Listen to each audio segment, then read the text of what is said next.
E.J. Whitmire Stadium and Bob Waters Field on a soggy Saturday afternoon here in the Southern Conference. Welcome you into our ESPN3 coverage of NCAA college football, as today it's the 14th ranked Furman Paladins visiting the Catamounts of Western Carolina.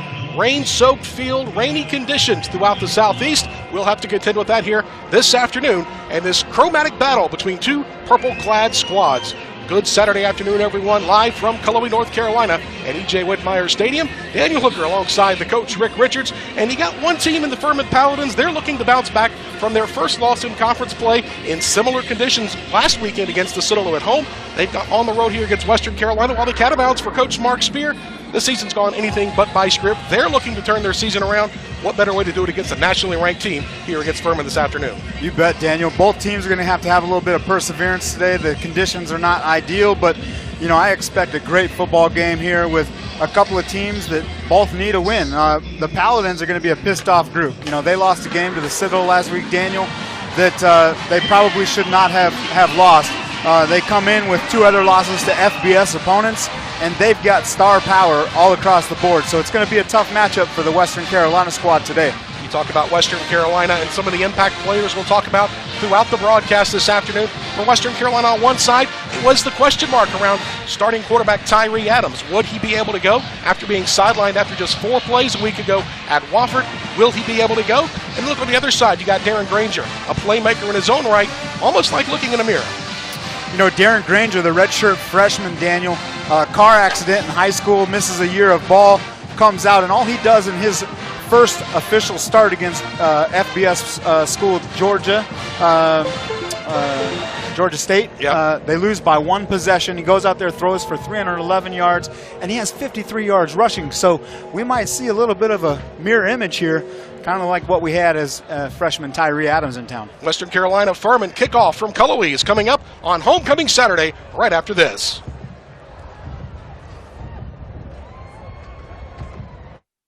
Oh, do you think these guys will ever drive the lane? They should call the neighbor boy who mows Dorothy's lane. No game, like in the paint. Oh, he painted her shed too. Hang on. I'm gonna call Dorothy. Eat your sandwiches. Oh. And drink your milk. Have a basketball question? Go to an expert. Have a truck rental, leasing, or logistics question? Go to the experts at Penske. They'll keep your business moving forward. Dorothy! At Ingalls, we have a very special family. A family of farmers, ranchers, and dairymen. Clerks, butchers, and bakers. Deli workers, pharmacists, and florists. We work hard every day to bring you the very best. And we'll continue to wake up every morning and work as hard as you do. This is our town, and we built this community together. Ingalls, your neighbor for over 50 years. I have a younger daughter who is 2.5 right now. I must remain active. I teach skiing and snowboarding, kayaking. I'm used to always being active. I was really dealing with a good deal of pain. I was obviously limping at work. I'm a little younger than most people that get both hips replaced. When I got this done, it was fantastic. The day I woke up, I was like, wow, it is nice to be out of that pain. I just turned 50, and I will be snowboarding this winter.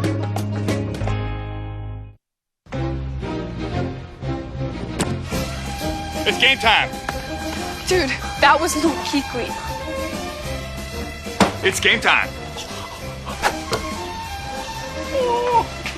It's game time. It's game time. Thanks, Luke Kuechly. It's game time. I know, Luke. It's game time.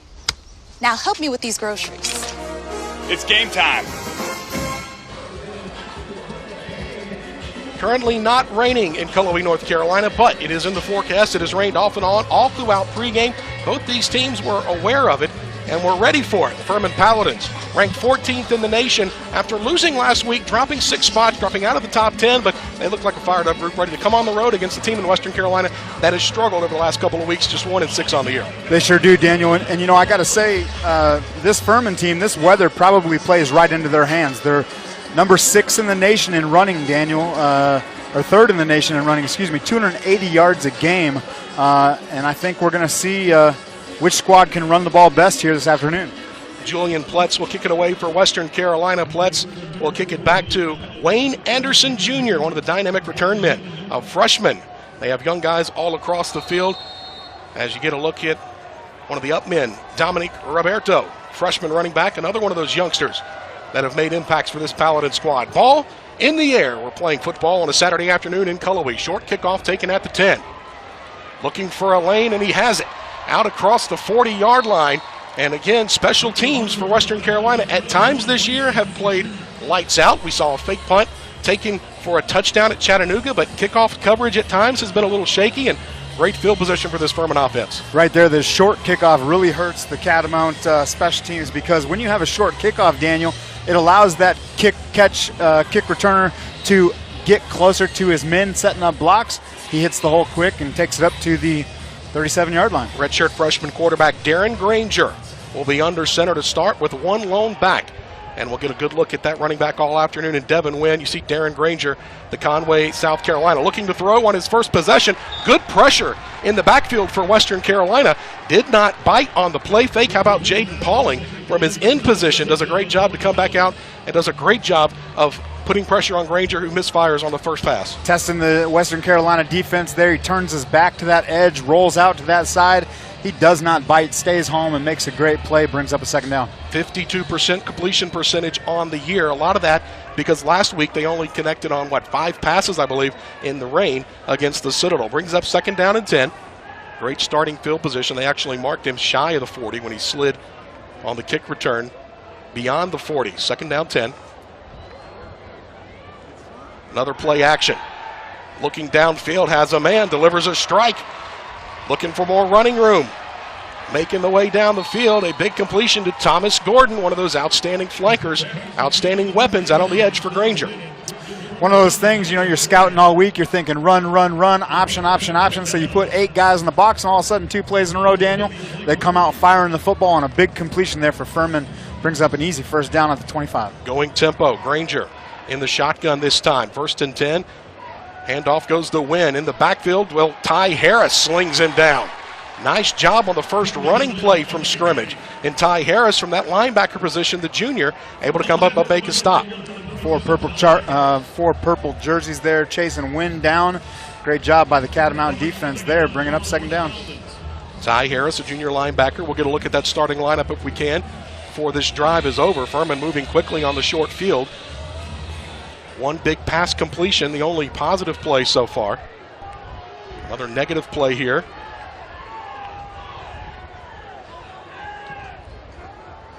Gordon in motion, another play fake. Good pressure up the middle by Torian Stevenson. Granger looking to run, setting up a block outside. He'll be forced out right at the line of scrimmage. Now a late flag from well back on the other side of the field. Fired at 25 yards out the end zone. You sign him up. That best pass play of the day coming from our back judge. And we'll wait to see what the call is here. Looking like a dead ball foul. 9 guys in the box again for Western there, looking for the run, and they do the exact opposite and getting single coverage there, trying to bring routes across the field. Nothing open there for them. Personal foul.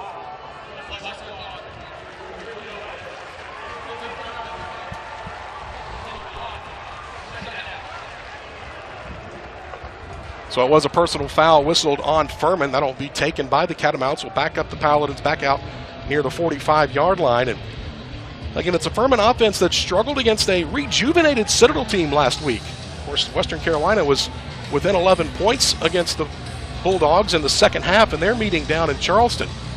You start looking at comparisons, you see head coach Mark Spear and defensive coordinator John Wiley there on the sideline a moment ago. Furman does a great job with formations and do a great job with their play actions. Their play actions look so much like their running plays. Keep an eye on that as this game progresses. Wayne Anderson across the formation, takes the pitch, has a little bit of a seam, and we'll get back close to the 30-yard line. We'll bring up a 3rd and long for the Paladins. Starting this drive out, Daniel, it's not that Furman cannot throw the ball, because Mr. Granger, being the redshirt freshman that he is, proved some weeks ago that he can go out there and throw. He was 16 out of 25 against Georgia State, threw for 4 touchdowns, ran for another 50-some-odd yards. So he is a capable passer. It'll be interesting to see how we adjust. So we see here now shotgun formation. 3rd and about 17. Straight drop pass. Good pressure from the Catamounts. Granger hit. Ball is loose. It's on the turf. Looked like Furman might have gotten back on it. But a strip sack in the backfield. Good pressure by Western Carolina. And it'll back the Paladins up close to their own 39-yard line. They'll mark it at the 38. And you talk about weapons that this Furman team has. They've got an outstanding place kicker in junior Grayson Atkins, but this one might back up just beyond his distance. Be a 55-yarder from right here, and he is going to attempt it, Daniel. So he is going to go out through the hold of Jack Harden. They will spot it at officially the 46-yard line. Surprised Nate Mullins doesn't have his feet on the end line there to catch one that's short. That one has plenty of distance, plenty of move, and it is good. It was good by another 4 or 5 yards. NFL caliber kick by Grayson Atkins, but 18 in a row kicks now for the place kicker for Furman, and he knocks it through to give the Paladins the early lead over Western Carolina. Field goal good from 56 yards away. Timeout on the field, we'll take it with them. 11:50 to go here in the first quarter. Furman jumps out in front of Western Carolina 3-0 on their opening drive. On an all-new season of Fansville by Dr. Pepper. Welcome to Fansville's 150th anniversary tailgate! Go State! Go State! He said State! Somebody get him a Dr. Pepper. Stat! We got fans coming in from Van Arbor, East Fencing, Fanta City, Fantas. There's a new grill master in town. Go State! Mom, Dad. Lacrosse? It's the fastest growing sport in America. Dr. Pepper, the official drink of Fansville. It's gonna be a big year.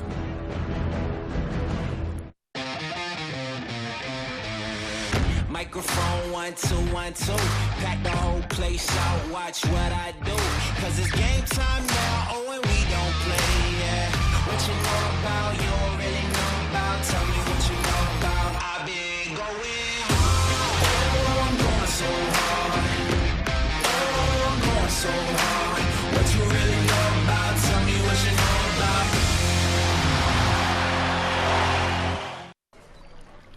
As a struggling actor, I need all the breaks that I can get. At Liberty Mutual. Cut.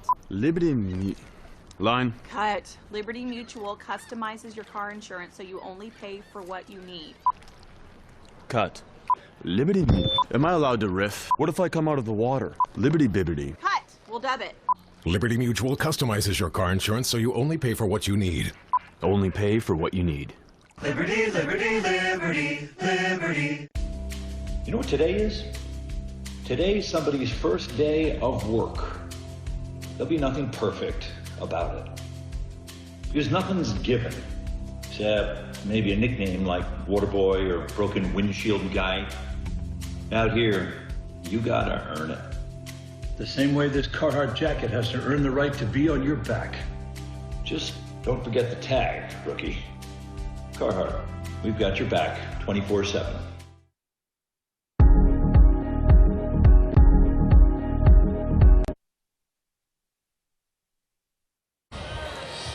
18 consecutive field goals for that young man right there. Junior out of Inman, South Carolina. Grayson Atkins from 55 officially where they spotted that one. 55 yards away will cap a 6-play, just a 24-yard positive drive, but to have that kind of weapon in the back end gives your offense a lot of confidence knowing they don't have to do a whole lot. When you have a guy that can field goal, punt, and kick off like this, he could be playing on Sundays, Daniel. And he puts that one through the uprights on a kickoff. Had this been the NFL, that could have been free kick for a point, right? Put through for points there. Grayson Atkins, a little fired up after that 55-yard field goal. Western Carolina will have the football 1st and 10 from the 25-yard line. And the big question will be answered now, as it is jersey number 12, Tyree Adams. Redshirt senior quarterback for Western Carolina, preseason Southern Conference Player of the Year. Restricted to just 4 plays a week ago, a turf toe injury, but Tyree will get the start in the backfield for Western Carolina. Donovan Spencer split to his left, takes the toss sweep, trying to get the speed to the edge, and it's gobbled up by the speed of the Paladin defense. Really good D ends, very good linebackers. 2 high safeties, 6 guys in the box. They didn't account for that backer. No one picked him up. He scraped through, made the tackle. Pretty easy stuff there for Furman on defense. So again, Western Carolina with Tyree Adams, again, 6'2", 185, the redshirt senior. all kinds of records falling here at Western Carolina, and he's starting to climb up the top 5, top 10 charts around the Southern Conference. Has been restricted some this year, but Tyree is a very, very explosive athlete. Keep an eye on him. First pass out of the backfield will be a short completion out to his tight end, his safety valve, and Owen Kosinski, who has been a little used part of this offense for Western Carolina this year. Kosinski, a big target, great hands. They just haven't fed him the rock that much this year. So Owen Kosinski with the reception, a first-team preseason all-conference selection, but brings up after the no gain on the run on first down and a minimal gain will bring up third and manageable. We'll call it 3rd and 7 for Western Carolina for one of the few times going out of the huddle. This has been a no-huddle offense since Mark Spear and previous offensive coordinator Brad Glenn. Now Tyler Carlton and John Holt running the show. Option look, gets it outside. Nate Mullen with the carry. He'll plow forward for a first down. Brought 2 extra guys there, Daniel, and all they did is outstretch the defense, ran for the first down. Easy stuff. Nate Mullen, a wide receiver, one of his few carries in the Western Carolina backfield. Again, he comes through on that motion, is able to get to the outside, and Nate Mullen, quite the weapon. You talk about just his 2nd carry of the year, just his 9th of his career. 2nd-year player transfer from Charlotte. Keep an eye on that linebacking core sneaking up to the line of scrimmage for Furman. Very, very good. Jordan Willis leads the way. Adrian Hope, one of the outstanding backs there. Catamounts will hand off to the redshirt, or the true freshman rather, in Saheem McQueen, who gets a carry over left tackle. Question mark would be, would we see Connell Young? We have 2 backs in this ball game that have gone for 217 yards, one being Connell Young for Western Carolina. We've already seen Devin Wynn on the other side for Furman. Connell twisted up at Wofford last week. We're not sure if he will play today.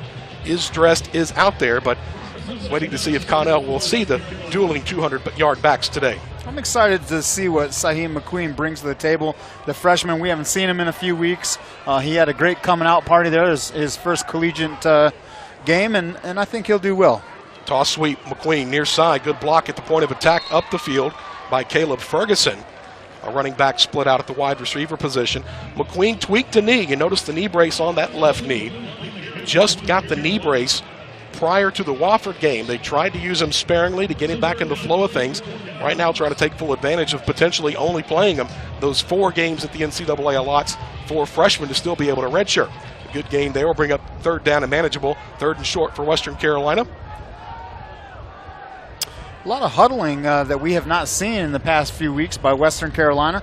Maybe their plan is to slow it down a little bit, be a little more methodical, and set the pace. Pistol look, heavy set right side. Adams flips it out of the backfield to McQueen. Has a step, good block by Kosinski at the point of attack, and McQueen. Hefty looking run there, now a flag thrown in at the end of the play. And you may see some more jawing, taunting, or maybe a little late extracurricular activity. Furman had a personal foul early on their drive, and now a flag thrown at the point of attack on the out-of-bounds play on the far sideline. Officials will confer. Yeah, that's just silly nonsense, too. It really is a drive killer if it's against your offense. At the end of the day, this Furman Paladin team is very disciplined, Daniel. They're getting just barely 3 penalties a game, so it's interesting to see both teams playing a little hot-headed here to start. So that will be a first down after the game, but an unsportsmanlike conduct penalty whistled against Saheem McQueen, freshman from down in Laurinburg, North Carolina, Scotland County High School, and he has drawn some comparisons early to another back that Western Carolina fans are very familiar with, and that was Detrez Newsom out of Hope County, who's now with the practice squad with the Los Angeles Chargers, has seen some time in the NFL. Very similar running style, very similar size, very similar power. So that's pretty high praise for the freshman out of Laurinburg. Very high praise. Same similar look on first down for the Catamounts, even though they're back around their own 35-yard line. Adams, straight drop, looking downfield, has Daquan Patton, who tries to adjust. Wind a factor on that one as the gust picking up. Winds blowing anywhere from 5 to 15 mile an hour, gust up to 20 this afternoon in this storm front. And again, single coverage near side. Patton tried to make the adjustment, but just too much air under the ball, and the wind picked it up. Well, that, and it is a steady mist here, Daniel. It's not a rain, it's just steady mist out here. But what happens as a quarterback is when you try and grip that football, if you don't have the space between the palm and the ball, you try to grip it too tight with your fingers and it slips out. And so it's very hard to throw a wet football. It just that leather doesn't hold up real well. Keep an eye on a quarterback run here with 5 wide for Tyree Adams. They spread it out. Adams will look to throw. Airs it out. DJ Thorpe, far sideline. He goes up and gets it, but looked like he might have stepped out of bounds. They throw the hat on the far sideline, and Thorpe may have been out of bounds. Back in, first person to touch it. Illegal touching. It'll negate the first down game. Yeah, you bet. Threw the hat for him stepping out, and then threw the penalty marker because he was the first one to touch the ball after he had stepped out. Officials will confer far sideline. Head official today is Jeff Page, who will have the call for us.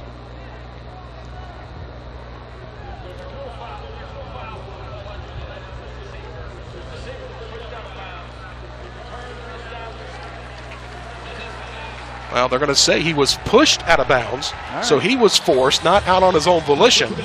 And that will make it a reception. And how about the conversion of DJ Thorpe? Came to Western Carolina as a quarterback, but now he's playing wide receiver. Had his biggest game in the opener, 130 yards receiving, but nursing a knee injury, still out there making plays.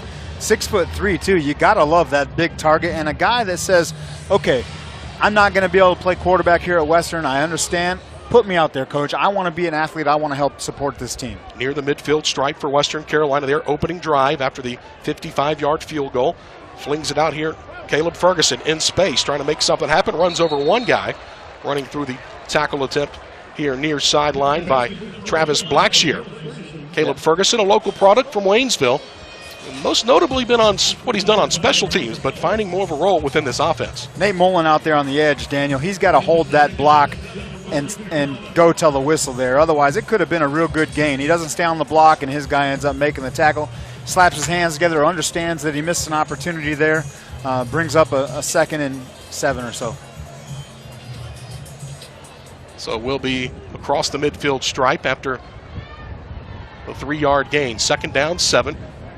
Ferguson in motion. Delayed handoff fake. Adams will take it himself and slips down. And again, maybe slip surface. Tyree with that foot injury, keeping an eye on that turf toe injury. Just keeping an eye on what he's able to do. Watching the feet of Tyree more than you're watching anything else today. Well, we saw him last night at the volleyball game here on campus, Daniel, and he had a boot on. I've had one turf toe in my life, and I played a little quarterback back in the day. It's extremely painful. It's a jam of the big toe, and it is hard to run. And so they must have that thing taped up darn good inside that shoe. Most inappropriately named injury in all of college football. 3rd and a short 1. Adams fires out to Patton. One-on-one in space, will be down to the 35, maybe 36-yard line. And Western Carolina will move the chains. Again, they loaded up for run that time, and Tyree Adams pops right up and fires out. Quick pass out to Daquan Patton. Senior leadership, which is exactly what he needs today.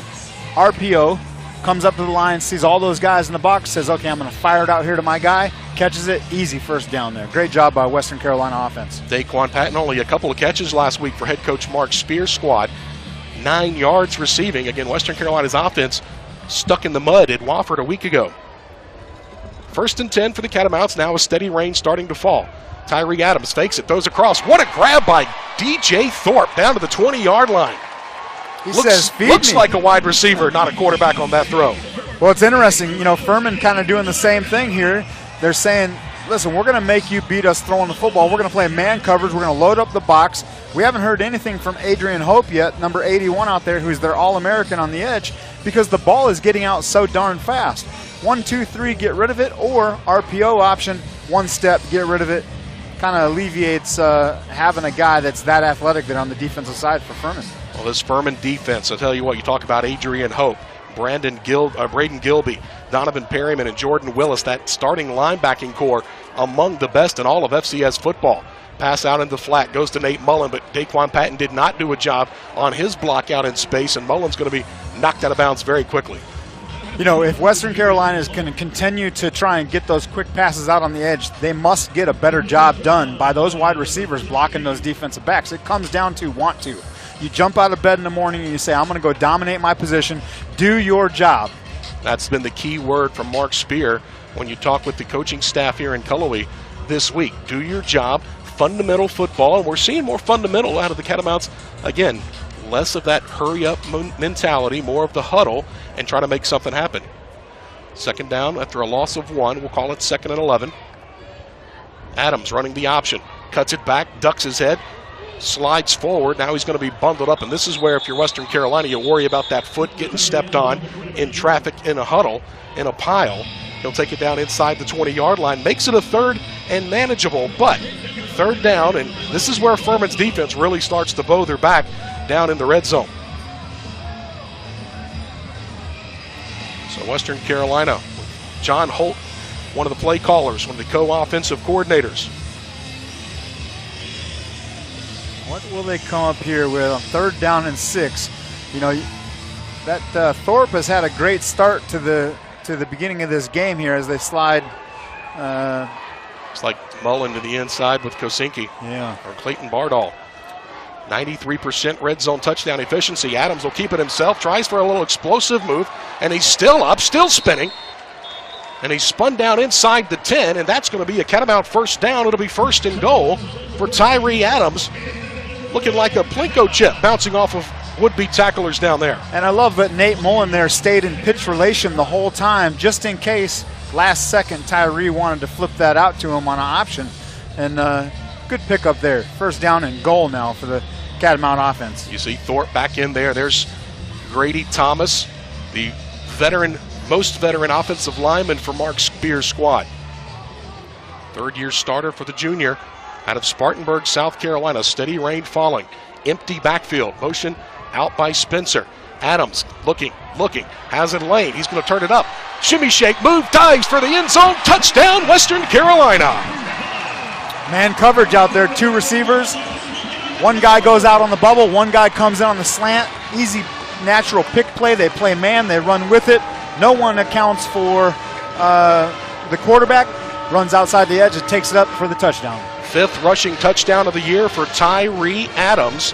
The question mark of would he play answered emphatically, at least on the opening drive, as he takes it down for the touchdown.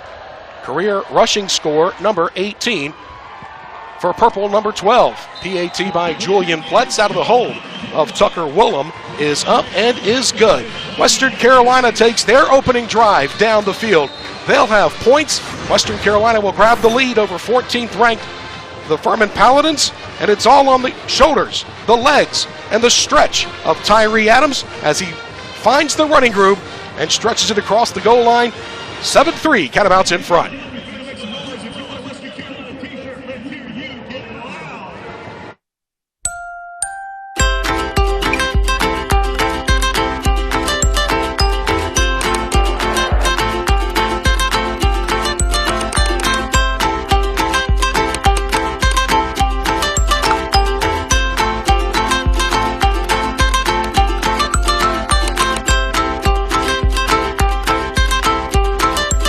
Download the General Shell My Designs app and build your dream today. My name's Samantha Crow Hernandez. I live in Cherokee, North Carolina with my husband and 3 children. All 3 of them were born at Harris. I actually had my grandmother in the room with me when I had my son. They were very welcoming and understood how close my family is, and I'm so thankful because that was the only child that my grandmother got to meet. That's an experience I'll never get back, but they allowed me to have that with her. Harris Regional Hospital. Caring together sets us apart. I couldn't have asked for better. If an apple falls from a tree, does it truly fall? Or does the earth rise up to meet the apple? Hey, Socrates. So do you think we have a chance with our point guard out? I know nothing except the fact of my ignorance. So is that a yes? I know nothing except the fact of my ignorance. I know nothing except the fact of my ignorance. Have a basketball question? Go to an expert. Have a truck rental, leasing, or logistics question? Go to the experts at Penske. They'll keep your business moving forward. Amanda, did you get any work done over the weekend? Of course. I spent all weekend driving towards our goals. It was all work, work, work. Things got really tense. I'll tell ya, I had some great ideas flying around the table. I just kept pulling all-nighters. I really think I found what we were looking for. I'd say it was a very productive weekend. I'll bet it was. It's just a short drive to Harris Cherokee Casino Resort.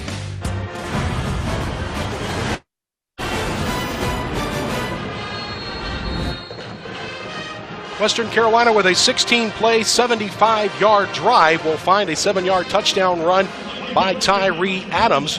4th consecutive week now the Catamounts on their opening possession have found points, 3 touchdowns and a field goal.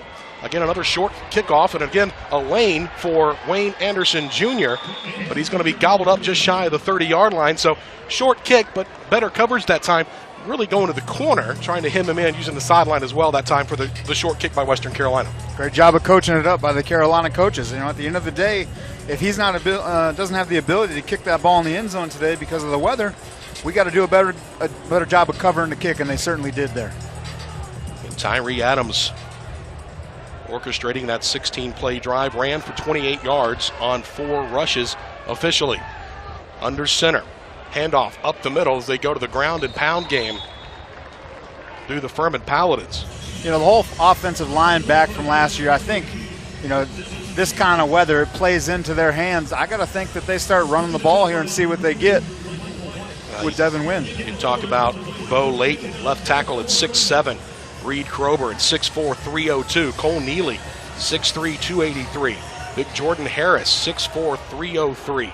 6'4", 283 for Andy Godwin, the projected starting 5 along that front. Good size. How about Michael Murphy coming downhill? Hard run, bouncing off the tacklers, nobody getting him down. Breaking into the secondary is Devin Abrams. Abrams inside the 20 will finally be forced out of bounds. And there's a perfect example of what has plagued Western Carolina all year. Everything right at the point of attack. Nobody wraps up, slides off, and Abrams, not Devin Wynn that we expected, but Devin Abrams, off to the races. Well, Devin Abrams doesn't have the breakaway speed, as you saw there, that Wynn has, but at the end of the day, it doesn't matter who's out there running the ball. If we're not going to wrap up, it doesn't matter if Lombardi's on the sidelines for Western Carolina. You can't put your guys in a better spot than they just did. They just couldn't bring them down in the hole, Daniel. Furman went under center, now back to the shotgun look. Option attack from Granger. Keeps it himself, his best Tyree Adams impersonation. He's going to be jolted down just inside the 10-yard line. Coming down to make the tackle was Jermichael White, the free safety for Western Carolina. And when you start talking about safeties and corners being your top guys and making tackles, usually spells bad things for your defense when those guys are the ones near the top of those tackle charts. Well, they had a whole convoy lineman pulling out there. He makes a good decision, keeps it himself, and picks up a great 7 or 8 yards there on first down. He's a darn good-looking freshman too, Daniel. 6'4", 195 pounds as a redshirt freshman. It's a good, tall quarterback there. Gordon in motion instead. They go right up the gut. Wynn, or Abrams rather, right up the middle that time. Oh, got him all again. It actually was 42, Dominic Roberto. And this Furman Paladin offense, Daniel, is the #1 red zone offense in the entire nation. 96% clip. The only one they have not converted on the entire season was one that was a 4th down at the end of the Mercer game, which they were handily winning 45-10. Otherwise, they could have kicked that field goal. I think they were inside the 10-yard line. They chose to go for it and not put any more points up on the board. But this Paladin offense in the red zone is just filthy. Line shifts to the right. Final play of the first quarter, and it's going to be Granger on the play fake. Has a man looking back at the end zone, just out of the reach. Had a man there in Ryan DeLuca, but DeLuca couldn't haul it in, going across the formation. Great play fake, but couldn't find it. So that'll be the final play of our opening quarter. Entertaining one so far. Furman knocking on the door. Catamounts lead by 4 through 1 quarter of play. Granger will have the ball 2nd and goal when we get back to rainy, soggy Cullowhee, North Carolina after this quick timeout here on ESPN3. On a nurturing Fansville by Dr. Pepper. Do you know what time it is? It is 7 p.m. We crushed Tech by 40. You should be out there celebrating. Let me smell your breath. Not a trace of Dr. Pepper. Look what you're doing to her. Why aren't you celebrating? We are. We're about to take a victory lap with the Streakers. Hey, Mr. and Mrs. Streaker. Hi, CJ. Great game, huh? Dr. Pepper, the official drink of Fansville. Wait. Forest. Wait. Forest. Wait. Forest. Wait. Forest.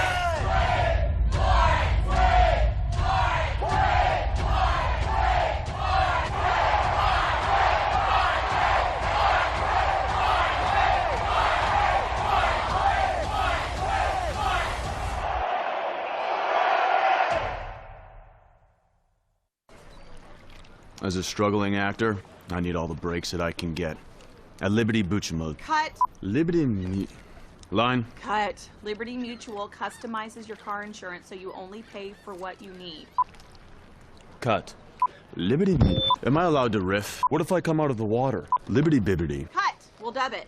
Liberty Mutual customizes your car insurance so you only pay for what you need. Only pay for what you need.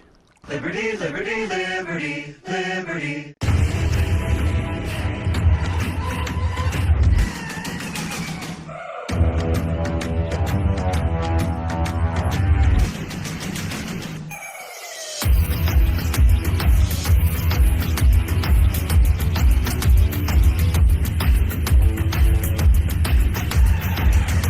Real steel. Find yours at steeldealers.com.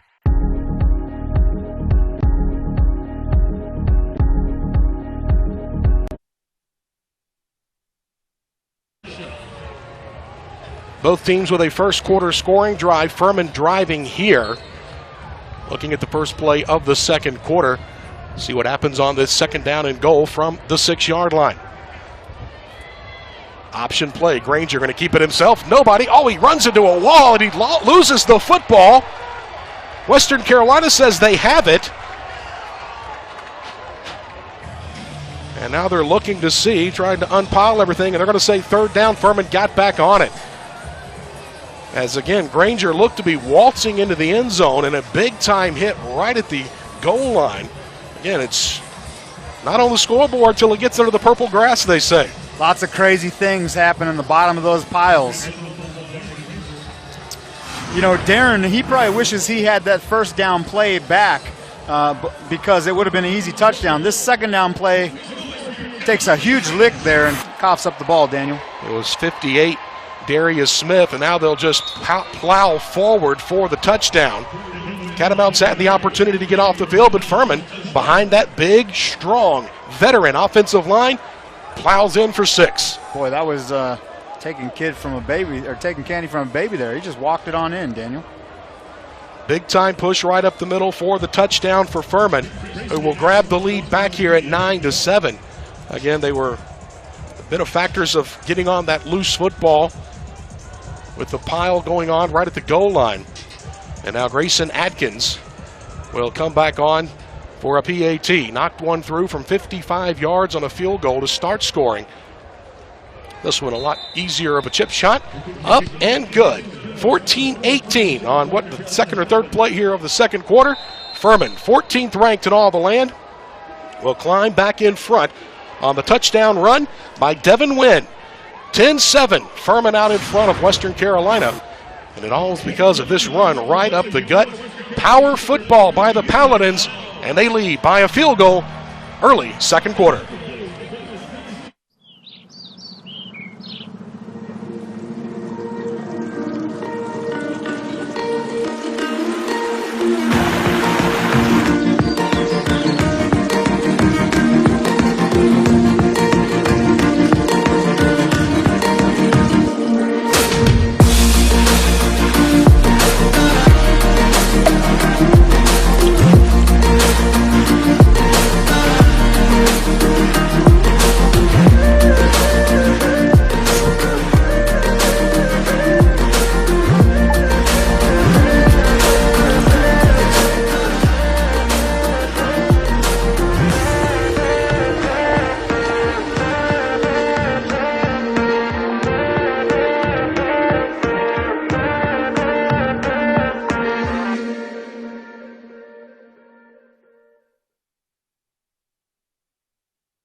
When you're feeling hungry, you don't want to mess around with a quarter-pound meat sandwich.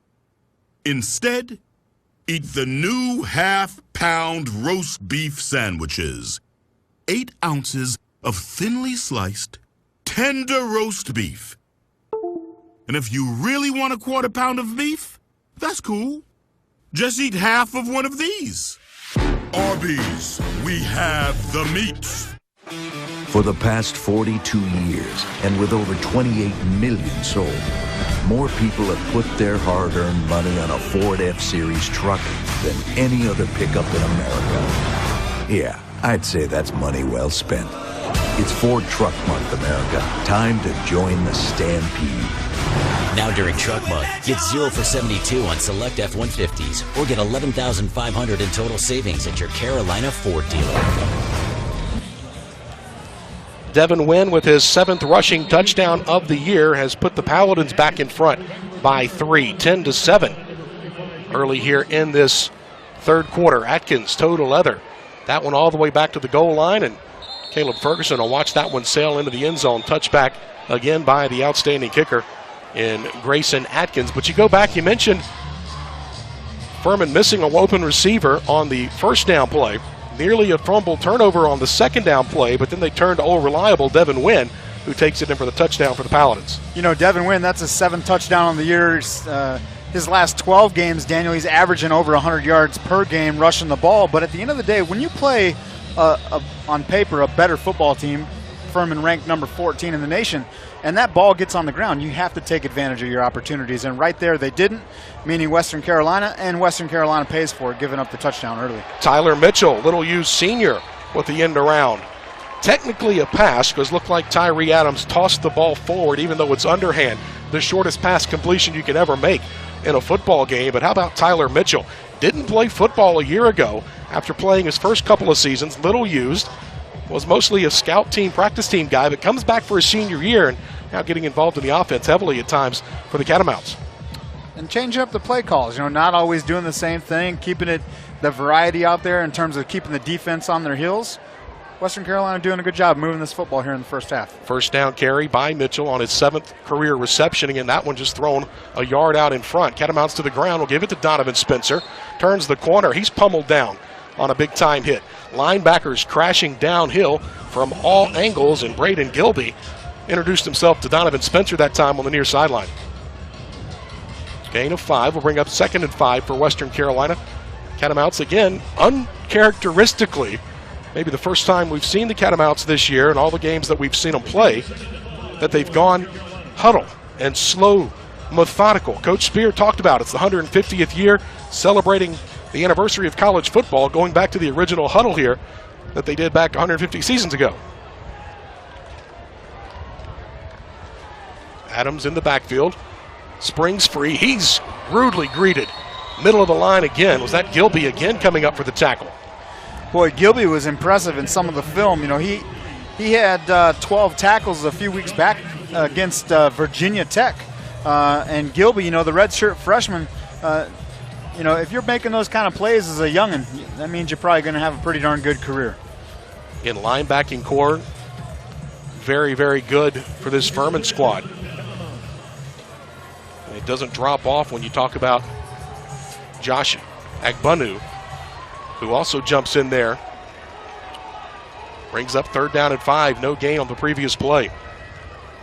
Adams, straight drop. Good pressure coming from Adrian Hope. And they read it, sniff it out beautifully. Trying to go to the safety valve to Donovan Spencer. And Furman's defense all over that one. Kosinski that time, the All-American out there, he can't get the block on the edge. The Furman defensive back blows that up. And, you know, again, if you're going to make that an extended play of the running game, we've got to get blocks on the offensive end to make those work. Brings up a 4th down, Daniel. Talked about Jordan Willis in our opening, one of those playmakers. He leads the team in tackles. He may not be the most dynamic. I still think Adrian Hope, a lot of plaudits coming out of last year, but Jordan Willis sniffed that one out in a hurry, knowing exactly where the Catamounts were going. Brandon Dickerson put some air under this one. Fair catch called for at the 20-yard line and taken right there. And Furman will hold serve. First team to get a stop defensively today is the Furman Paladins. They have the football and a 3-point lead. 11:23 to go here in the second quarter. Granger and the Paladins back with it right after this. On a nurturing Fansville by Dr. Pepper. Do you know what time it is? It is 7 p.m. We crushed Tech by 40. You should be out there celebrating. Let me smell your breath. Not a trace of Dr. Pepper. Look what you're doing to her. Why aren't you celebrating? We are. We're about to take a victory lap with the Streakers. Hey, Mr. and Mrs. Streaker. Hi, CJ. Great game, huh? Dr. Pepper, the official drink of Fansville. Microphone 1, 2, 1, 2. Pack the whole place out, watch what I do. Cause it's game time now, oh, and we don't play, yeah. What you know about, you don't really know about. Tell me what you know about. I've been going hard. Oh, I'm going so hard. Oh, I'm going so hard. What you really know about, tell me what you know about. You know what today is? Today's somebody's first day of work. There'll be nothing perfect about it. Because nothing's given, except maybe a nickname like Waterboy or Broken Windshield Guy. Out here, you gotta earn it. The same way this Carhartt jacket has to earn the right to be on your back. Just don't forget the tag, rookie. Carhartt, we've got your back 24/7. Doug. And now for their service to the community, we present Limu Emu and Doug with this key to the city. It's an honor to tell you that Liberty Mutual customizes your car insurance so you only pay for what you need. And now, we need to get back to work.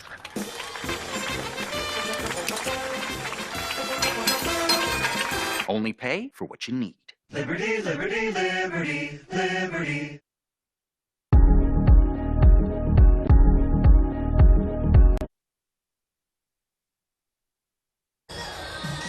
11:22 to go here in the second quarter, and what could be a pivotal drive in this football game if you're Western Carolina and you're the defense. Catamounts jumped out on Wofford a week ago 7-0 and then saw 59 straight points scored by the Terriers. Furman trying to do the very same thing. They go back to Devin Wynn. He's got a big gain. He'll gain 10 yards on first down. 1st and 10 for the Paladins. And again, this is a situation where if you're Western Carolina, you got to bow your back defensively. Your offense didn't get they got 1 first down on the drive, couldn't continue, couldn't sustain. But a pivotal drive here for Western Carolina. Well, when it ends up being a 4-play drive and you're back off the field, it really does put stress on the defense, having to jump right back out there and play defense again. And just as you talked about, it's a domino effect. You know, you start thinking, oh no, here we go again. So this is a big drive here for the Western Carolina defense. Looking like the wing option. Granger will keep it, turns it up, has a seam, and will take it for 6 yards. But this, just like Novocaine with an option attack, give it time, it always works. They find a way to get you out leveraged. Okay, you're stopping this play. Well, let's try this. Oh, you found a way to stop that. Let's go back to this. And this Furman offensive coaching staff, just in their second year under Clay Hendricks, doing a masterful job of finding ways to out leverage that defensive front. And, you know, they've got so many weapons, that's why they can out-leverage a defensive front. But at the end of the day, Daniel, the option game works because just like you said, Novocaine, they'll sit there, run it, and as soon as you catch a defensive back peeking, that's when the receiver runs by him and he throws it over his head. Ronald Kent, bottom of the screen, but playing off. Granger, play action, looking to throw, has a man, deflected away by John Brannon, coming back on the play. Beautifully done as they tried to force it in to Zach Peterson. I thought Darren probably could have took that ball and kept running with that, but he tries to knife it in there, and there really was no room. Some great coverage there by Brennan. Well, it's one of those things the redshirt freshman needs to know time and distance, or at least down in distance, knowing that I only got 5 yards to gain. Everybody's in man coverage downfield. Let me tuck it, try to get the first down, slide forward, protect myself, but move the chains. And now you've got a 3rd and about 5 as opposed to having a 1st and 10. Got to remember, he is a freshman. He's learning on the run. Bunch formation down here on the bottom. Handoff right up the middle, though, and spinning forward. He's going to be stopped a yard shy. KJ Milner, one of the Catamounts at the point of attack. That should bring up 4th down at the 40-yard line. Will the Paladins, who have a solid downhill running game, try to go for it? They will. Offense staying on the field. And here's a huge play. We talked about a pivotal drive. This is a huge play in the progression of that pivotal drive. This is the kind of things that make or break the ball game for you. Effort. Got to have effort here. Shift along the offensive front. Granger looking to the sideline, trying to draw the Catamounts offside. Play clock inside of 10, and now a timeout taken by Clay Hendricks. Perhaps a bluff play, or was he going to try to go and make something happen? I think they were going to run that play. I think he was confused about the defensive front better safe than sorry. Call that timeout. Go talk with your staff, see what they want to do. But you're right, Daniel. This is a huge play here in this ball game, considering it's only a three-point game. 9 minutes still to go here in the second, and you're on your side of the field. Well, Western Carolina trying to pull the upset against the nationally ranked Furman Paladins. Last time they were able to do that, it was the Sanford Bulldogs that were in town in Cullowhee. And it was a big play, big day by Tyree Adams taking it in for the touchdown. It was big-time plays being made all over the field. It was a couple of guys that are now in the NFL. How about Detrez Newsome with a big running play for Western Carolina as the Catamounts were able to knock off the nationally ranked Sanford Bulldogs in a huge play. So again, Sanford drove right down the field. How about Devlin Hodges? Knocked away at the last minute by Keon Crossan. 2 guys in the NFL. Hodges with the Steelers. Drafted by the Patriots was Keon Crossan, and that was the last time Western Carolina on this turf able to knock off a nationally ranked team. Haven't done it all that often as Western Carolina. They've struggled against ranked FCS opponents, but trying to pull the upset here today. You're naming an awful lot of former Catamounts that have had some great success here in the mountains for WCU. Some of them playing on Sundays in the NFL. And when you have guys like that, much like the Furman roster, when we look across that roster of how many cornerstones they have of a rebuilding program, because the coach here for Furman has been here 2 seasons, he rebuilt this program awfully fast. And so big play. You know, Furman comes out, shows punt, Western calls timeout. Now Furman comes back on the field. Now they're going to go for it again. So we'll see the chess game as Mark Spear talking things over his 8th season in Cullowhee. He's all over his team, trying to get a stop here. Out of the timeout, Granger turns, hands off, hit in the backfield. I don't think he got there. Defensive stop for Western Carolina. Mark Spear, led by Ty Harris. And this could be one of those big momentum swings in this ball game. It looked from here that he was stopped short. The officials more than likely will take time to measure. Catamounts are looking at it. Needed to get to the 41, looking at the ball where it is spotted now. If he's got it, it's just going to be by the couple of strings hanging off the end of that football. I believe he's short by about half a football from the looks from naked eye here, but they will bring the chains out. Great vantage point here. We're looking straight down the line right here in front of of us. us. And he is short, Daniel. Great stop by the Western Carolina defense. I love the enthusiasm by Coach Spear, jumping up and down, high-fiving his defense, because that was a huge play here to get the ball back to your playmaker. And Tyree has to be just that right now. Step up, be the preseason All-American that you are, and go make a play for your football squad. I also love the energy of Clay Hendricks, trusting a redshirt freshman quarterback and a solid run game to try to go for that, knowing this is our game to go out here and win, and he tries to do it on that play. I love the play call. I love the idea of going for it here kind of in that no man's land. I do. Great field position, though, now for Western Carolina. Catamounts have to take advantage. Toss out to Saheem McQueen in space. Lowers his head. Will plow forward for about 5 yards behind the block of Clayton Bardall. Sometimes you would like to see the Catamounts on that play maybe after you get the big turn of momentum. Go out there first play, throw it up down the field, make something happen. But, again, the game plan today seems like it is grind it out. Do to Furman what they want to do to you. Make the game short by possessing the football with your offense. That's what the Catamounts look like they're trying to do, at least by watching it out here this afternoon. Huddling here again, Daniel. You got already at the 8:45 mark here in this ball game, and you're right. They are slowing it down here today. In motion man is Owen Kosinski. Turn, handoff to McQueen. He's got some room. He's going to be across the 31-yard line, just shy perhaps of a first down. So it should bring up third and very short. And right now the feature back turning into number 8 for Western Carolina. And Saheem McQueen, they nicknamed him Smiley very early on. They say they've never seen him without a smile on his face. Well, I guarantee when he's got the ball in his hands right now, running forward, trying to make those tough yards, I bet you he's not smiling, but he would be if he gets a first down here on third and short. Tyree Adams in the backfield. Right up the middle. Fake the handoff. Adams will keep it. Surges forward. It looked to me like he might have had a push from the far side, but again, a frustrating thing for this Catamount team, though. Short yardage situations, not able to plow forward. We saw Furman on the touchdown a moment ago plow straight ahead. to pick up 1 yard. Catamounts here need just inches and aren't able to get it on third down, and now here's another pivotal play. 4th and short for Western Carolina. Same bunch formation. McQueen now moves behind Adams. Pistol look. Handoff to McQueen. He plows ahead. I'm not sure he got it.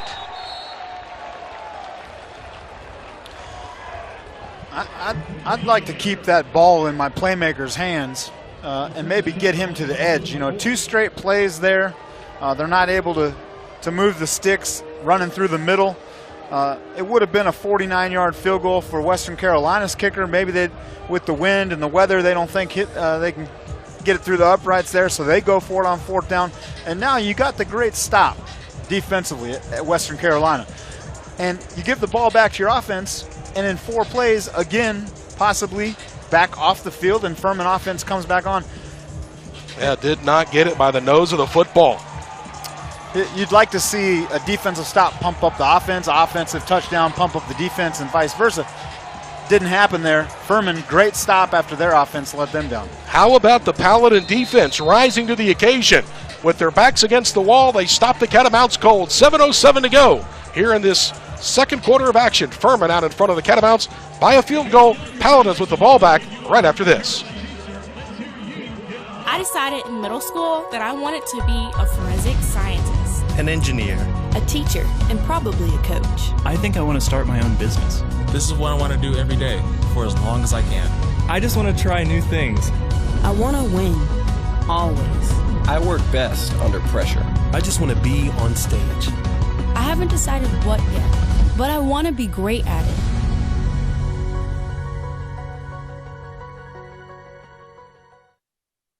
At Ingalls, we have a very special family.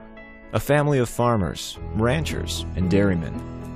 Clerks, butchers, and bakers. Deli workers, pharmacists, and florists. We work hard every day to bring you the very best. And we'll continue to wake up every morning and work as hard as you do. This is our town, and we built this community together. Ingalls, your neighbor for over 50 years. Amanda, did you get any work done over the weekend? Of course. I spent all weekend driving towards our goals. It was all work, work, work. Things got really tense. I'll tell ya, I had some great ideas flying around the table. I just kept pulling all-nighters. I really think I found what we were looking for. I'd say it was a very productive weekend. I'll bet it was. It's just a short drive to Harris Cherokee Casino Resort. If an apple falls from a tree, does it truly fall? Or does the earth rise up to meet the apple? Hey, Socrates. So do you think we have a chance with our point guard out? I know nothing except the fact of my ignorance. So is that a yes? I know nothing except the fact of my ignorance. I know nothing except the fact of my ignorance. Have a basketball question? Go to an expert. Have a truck rental, leasing, or logistics question? Go to the experts at Penske. They'll keep your business moving. So we've chewed up a lot of real estate between the 30 and the 40-yard line on this end of the field. Both teams with big 4th down stops. Furman back with the football, back where they were just a moment ago. Handoff comes near side, running into the pile and moving that pile. Get a lot of bodies pushing both directions, and now finally going to be blown dead at the 35-yard line. Gain of 5 on the play for Furman will bring up 2nd down and 5. And again, just like we mentioned a moment ago, after the Catamounts got the big stop, this still remains that pivotal part of a ball game. Catamounts do get the ball to start the second half, so if you're able to hold serve, get the ball back, maybe go 2 for 1 inside the final 6:45, Catamounts could have an opportunity to make something happen. Late substitution on for the Catamounts. Chester Gifford on at linebacker position. Handoff near side. They run right where Gifford was, and it's into the secondary. Big time run up the field. Corey Watkins, tailback from Evans, Georgia, takes it across midfield. And now, again, big gash rush play by the Paladins. It's what they kind of hang their hat on, those big running plays. They run to the single wing side there, Daniel, and just the next man up. You know, running back after running back after running back here. toting the rock for the Furman Paladin offense and having good success there with that big offensive line. 1st and 10 from the 40-yard line. Cross midfield strike. Watkins remains in the backfield. He, along with Devin Abrams, who had a big gain earlier, he gets the handoff this time, bouncing off of would-be tacklers across the middle. Finally slung to the ground. But again, a 3 to 4 yard gain on every positive play now, rushing the football for the Paladins. Both teams have been content to take some air out of the old football. Lots going on with this Furman Paladin offense. Lots of motion, lots of guys pulling. You got triple. The option is always difficult because they're playing a game off the D end. You got RPOs slung in there, and 2nd down and 7 here. Did see Furman cornerback Travis Blackshear go into the medical tent near sideline. Option pitch, tossed to the right side. Wayne Anderson Jr., he's going to be bottled up and gobbled up after a minimal gain. We'll make it 3rd and less than 4.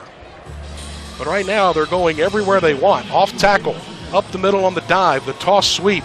We've seen Granger with the option run. You like to see Granger with it in his hands here?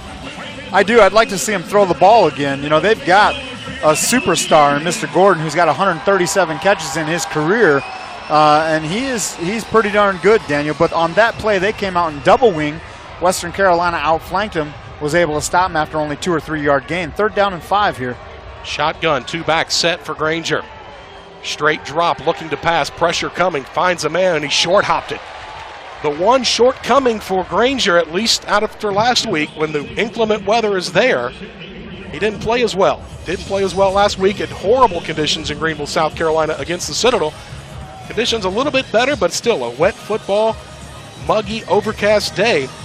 Short hop that one throw again, and he had plenty of time. Yeah, and in their coach's notes, watching some of the interviews from last week on that Citadel game, the coach said, quite frankly, he didn't throw the ball well at all in wet conditions, and maybe that's what it is. Wet football doesn't suit him well, but we already saw their kicker, All-American kick it and make it from a long distance, 55. This would have been a 52-yarder. They elect to go for it, Daniel. 4th and 5 as he rolls out. 8 of 13. He's got some room on the near sideline. Catamounts will hit him, but he falls forward for a 1st down.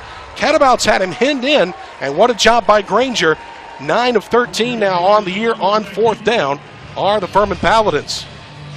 Big, lengthy kid goes in there. Western has an opportunity to wrap him up there short of the 1st down. Can't do it.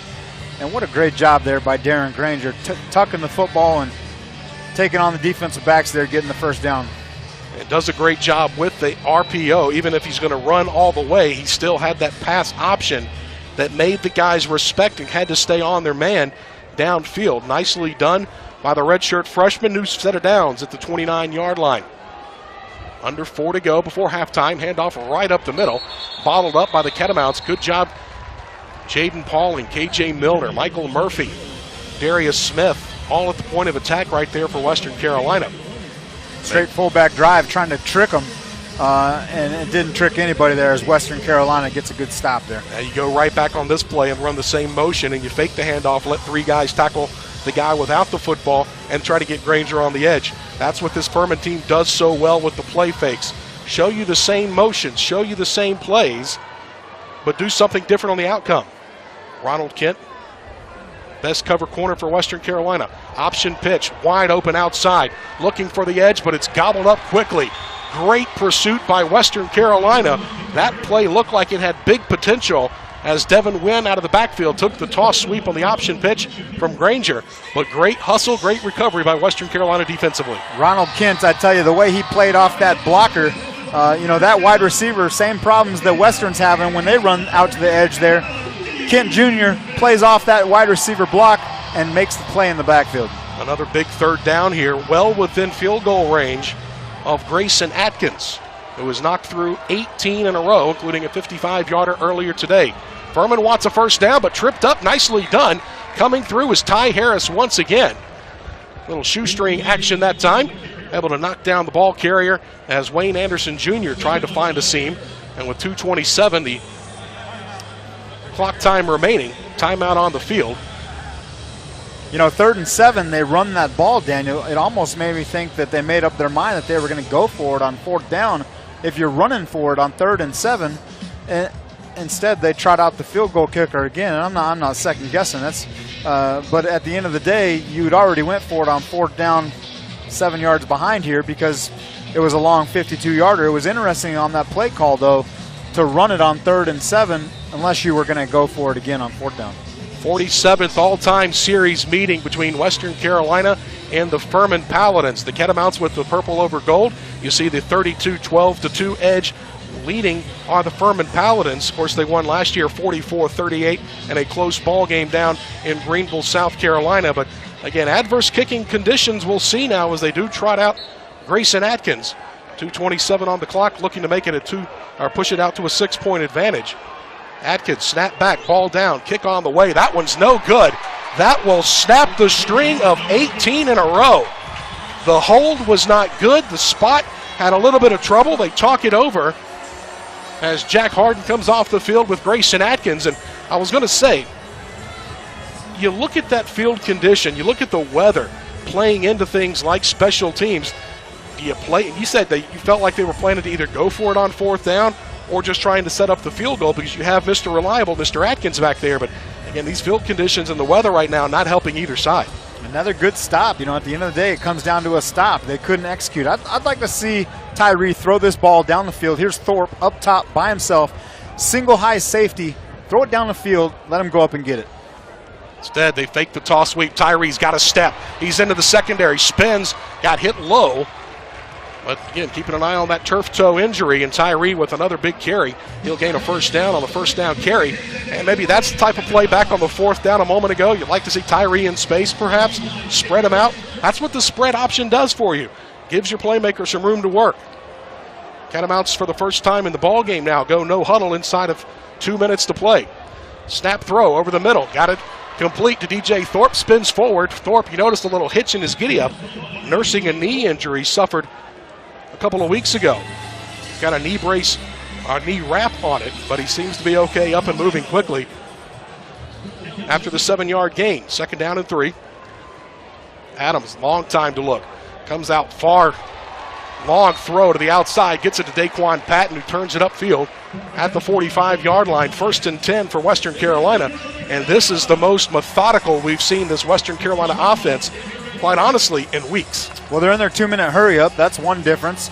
And Furman has went to a too-high safety look that, quite frankly, zone prevent defense doesn't prevent anything. Throw it out to the outside. Nate Mullen with the catch. Nearly submarine, but he's now finally going to be driven out of bounds. And another big hit by Braden Gilby. Falling in love with Braden Gilby at that linebacker position, the St. Petersburg, Florida native. He's not afraid to hit anybody. Boy, he's going to be a good one, Daniel. He looks darn good. He's going sideline to sideline and lays the wood on Nate Mullen there. Gain of 8, 2nd down and 2, a minute and a half to go before the halftime break. Handoff up the middle. Donovan Spencer, quick hitter, will move the chains. Will stop the clock momentarily. And there's that 1st down run the Catamounts needed a moment ago, but get it here. Again, trying to go 2 for 1. If they can find a way to get some points on the board before halftime, we'll get the ball to start the 2nd half. Tyree Adams, shotgun, 1:15 and rolling. Steps up, he's got room, single coverage downfield. Breaks loose of one tackle and falls forward inside the 25-yard line. We'll mark it at the 24 as we dive below 1 minute before this next snap. Adams quickly back to the line of scrimmage, 2nd and 2. Looking downfield, late blitz coming. Tyree does not see it. Gets out of one tackle, but not out of the second. Drew Seabrook there to finish him off. Delayed blitz coming, beautifully timed, coming right off the tackle gap to Tyree's left. Gets home with a big-time sack. Catamounts forced to use a timeout. Drew Seabrook, their #1 sacker on the year. He had 4 coming into today. Tyree, the senior, has to know better than to hold on to that football. Throw it in the area where one of your guys is at. Get rid of that football, but we can't take that sack and bring up a 3rd and long. At the end of the day, Western Carolina's problem over the last few weeks has been that they're playing behind the sticks, Daniel. And, you want to go in with some momentum. So from right here, you're looking at a 50-yarder. They've already chosen earlier in this half not to kick a 49-yarder. So you know they need some yardage here. You said it best. You're trying to get the 2 for 1. You got to take care of this. And on the flip side of that, Furman's got a couple of timeouts, and they've got 46 seconds, so they want to keep them from getting some more points as well. Right now, you talk about a long field goal attempt, perhaps, for Western Carolina. Tyree Adams dangerous in space, and now, again, you mentioned they had gone to the too high safety look. Looks now that they're bringing a little different look defensively now. Mentioned a moment ago here near sideline that Travis Blackshear, cornerback, had gone into the medical tent. He's back out here near sideline, jersey 11. Catamounts go from the spread now into a tight formation. Adams, straight drop, pressure coming, fires it. Nearly caught on the backhand by Daquan Patton. But Patton probably doing a better job of preventing that from being picked. Boy, that was a good ball there that Tyree threw. Unfortunately, Daquan's feet slipped out from underneath him. Daquan does do a good job of keeping that from being intercepted. They are going to try it here. 49-yarder. Julian Pletz, place kicker for Western Carolina. 50. Career long was just a 32-yarder for the left-footed kicker in 42 seconds after the incomplete pass. Snap back, ball down, kick on the way. It's got the distance, but it is wide right. Just missed by Julian Pletz. That one had all the distance you need from that far out. And the Catamounts are unable to come away with points again on another pretty good-looking drive there. The sack really setting them behind the chains. You know, long field goals, Dan, you got to put your foot in it and drive it. It comes off lower, and that one certainly came off low. Western Carolina drives forward, keeps Furman from blocking the ball. It comes off his foot instead of being end over end, kind of sliding off, goes wide right, and Furman gets good position here to start.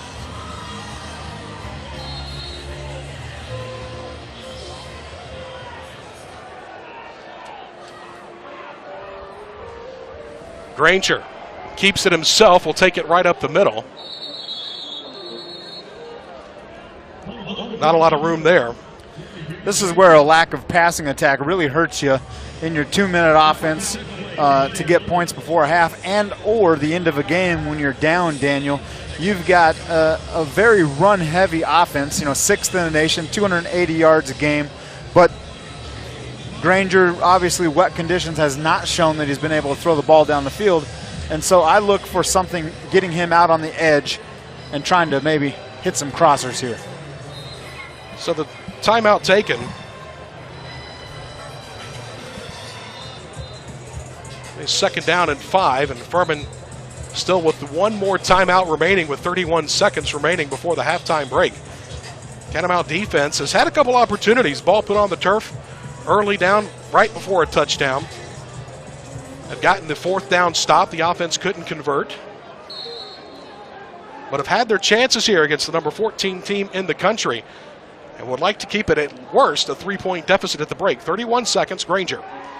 Pressure coming, single coverage out in the out.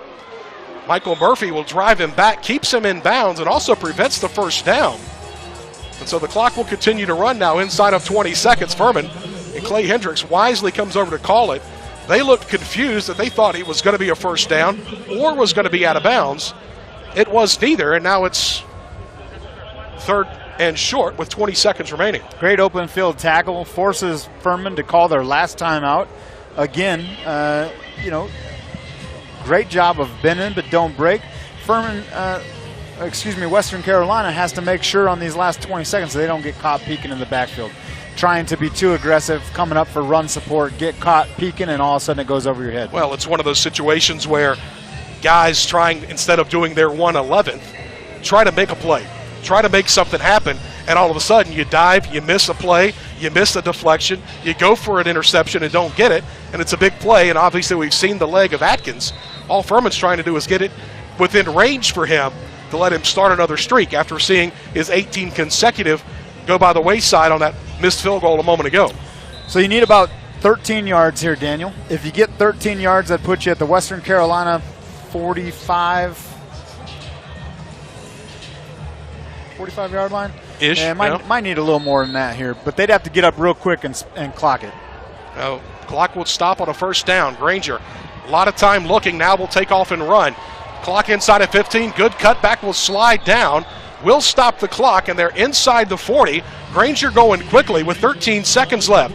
The opportunity here now as Furman will, well, they're going to back him up. Furman was ready to go. The clock actually started. Now we'll start again. Granger under center will just clock it.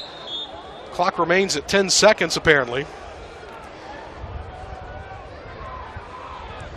Well, Granger there, as you slide, so as soon as you give yourself up, it's where the ball is. Correct. When you begin your slide. And so they lost 2 yards there. At the end of the day, 40-yard line would have made it a 57-yard attempt. So now you're looking at a 59-yard attempt with 10 seconds left, no timeouts. If they could get something out of their hand quick, it'd have to be to the sideline or past the sticks to stop this clock. Otherwise, it's going to run out of time. Yeah, looking at Ryan DeLuca, lower side of the field, matched up one-on-one with John Brannon, a senior defensive back. Press coverage here on the bottom. 2 high safety look. 10 personnel. Granger drops back, looks over the middle, finds a man. It's going to be caught. That's definitely in field goal range, but only 4 seconds left. Paladins race to the line of scrimmage, trying to get something started.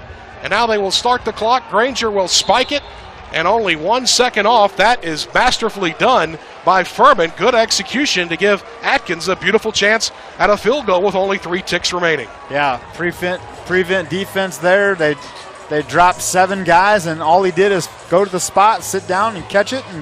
And what a great job by the Furman offense there, giving a chance here to Mr. Atkins yet again. How about Wayne Anderson Jr. with the big reception over the middle? And got down, didn't try to do too much. 3 seconds remaining. 40-yarder to start a new streak, Daniel, after missing the previous one. Had 18 consecutive with the one he made to start the ball game from 55 yards away. This one's going to be spotted right at the 30. 40-yard field goal attempt well within his range. Snap back, ball down. Kick on the way is up, plenty of leg, and it is good. Furman will work the 2-minute drill to perfection. Down the field, Granger moves the offense, and the Paladins will get the field goal on the board. And with that, we'll take it to the halftime locker room with a 6-point advantage. 13-7, Furman in front of Western Carolina. Back with more halftime right after this.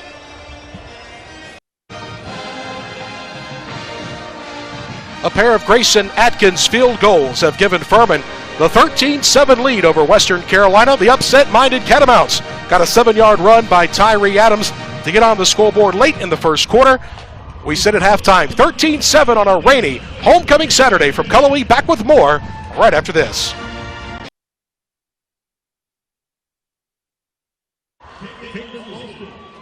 (13-7) halftime score. The Furman Paladins, ranked 14th in the country, lead upset-minded Western Carolina, who was up to this point, I would say, has played one of their best games of the year so far. Daniel Hooker alongside Rick Richardson. You talk about this Western Carolina team trying to find confidence in what they're doing, both offensively and defensively. On a homecoming Saturday, have really brought one of their best game plans into trying to play Furman, but have also executed at times to perfection. You know, Western Carolina today, Daniel, in the rain, Tyree 12 of 14. He's doing a good job of getting the ball out of there, and they're moving the football, but they don't have points to show for it. And here's the problem. It's very disheartening to play as well as they did in the first half, yet allow some more cheap points there at the end because we can't all 111 do our job and finish the half. At the end of the day, 13-7 ball game, 1 possession. They're moving the football. Now they've got to go in, regroup, and find a way to come up with some plays that will put that pigskin inside the end zone. You talk about total yards of offense, 219 on 32 plays for the Furman Paladins. Equal number of plays, 32 for Western Carolina, but just 154. Again, part of that has to do with the field position, the change of possession, and I think the big pivotal moment we talked about there was the exchanging of fourth down stops when Western Carolina got the big stop but couldn't find a way to convert the fourth down on the ensuing possession. You know, I think it's a tale of, Western being able to throw the ball, Furman not being able to throw the ball, Western not having any luck rushing the ball, and Furman having 4 different guys in double-digit runs of long carries. You know, at the end of the day, they got to be disciplined. Whoever's going to win this football game this afternoon, it's going to come down to who executes the most. And turnovers in a soggy field. 30 minutes of ball left to play in one possession. Western Carolina is going to come out here, Daniel, and they're going to get the ball to start. What can they do with it? We're going to find out. So a big possession coming when we start the second half later on here on Homecoming Saturday. 2 Grayson Atkin field goals. A Devin Wynn rushed. Tyree Adams with a touchdown. 13-7 at halftime.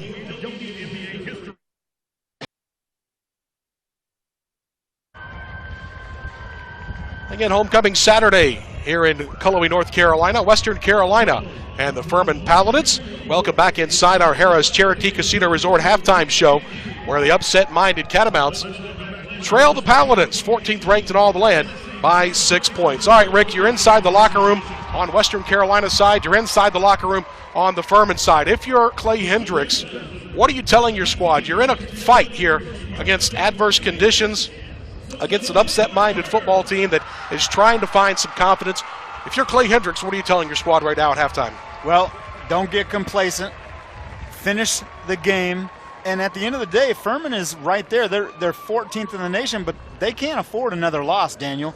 If they do, I don't believe that they're going to be heading to the playoffs. They're 4-3 coming into today. They've lost 2 games to FBS opponents, but they can't go to 4-4. But they've got the lead, so let's just keep playing. We've got 30 minutes of ball left. If you're Western Carolina, injuries or not, young freshmen or not, you have to have a strong desire to compete. And can you live without it? If you can't live without it, who's going to come out there and make that play? Coach Spear and his staff have to find somebody that stands up in that locker room and says, give me the ball, I'm going to make a difference. And that guy has to be Tyree Adams, who 12 out of 14 in the first half. You've got to see some dynamic playmaking from your top playmaker. Well, you talk about 12 out of 14 passing with only 79 yards through the air. He has rushed for a touchdown and 40 yards overall on the ground. Let's take a look at our first half stats, brought to you by Ingles. Low prices, love the savings. You talk about, again, you look at the rushing yards, Furman dynamic on the ground, 159 over 75. Again, the passing yards, Western Carolina a slight edge there, but Catamounts' time of possession had the advantage. So, again, the numbers not really, to me, telling the full story of the way the game's played out. Furman has moved the ball up and down the field, but, again, a missed field goal and a defensive stop by Western Carolina. Catamounts just haven't been able to capitalize offensively on what their defense has given them. Lots of yards there given up by both teams. Both squads have had opportunities that they have wasted away there in the first half, whether it be from missed field goals, whether it be from turnovers on downs. At the end of the day, you got 30 minutes left. Put the ball in your playmakers' hands, stretch the defense, get them to the edge. Who's going to make the play? It's up for grabs here today. It comes down to who wants it the most. Devin Abrams with 61 yards leads the Paladin rushing attack. Tyree Adams with 40 yards as they celebrate homecoming in Cullowhee. 13-7 your score here at halftime. The Paladins with a 6-point lead. Catamounts will get the ball to start the second half on the other side of this timeout.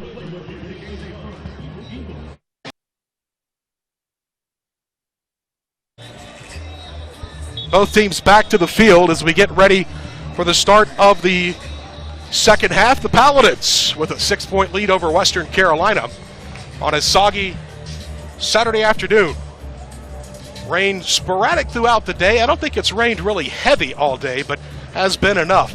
Looking around the Southern Conference, some scores. How about this one? In overtime, Wofford hands Chattanooga their first loss, 35-34. Another game, Citadel continues to roll. They knock off Mercer 35-24. And earlier this afternoon it was Sanford keeping ETSU from picking up their first conference win with the victory over the Buccaneers. Some good football, Daniel, around the Southern Conference every weekend.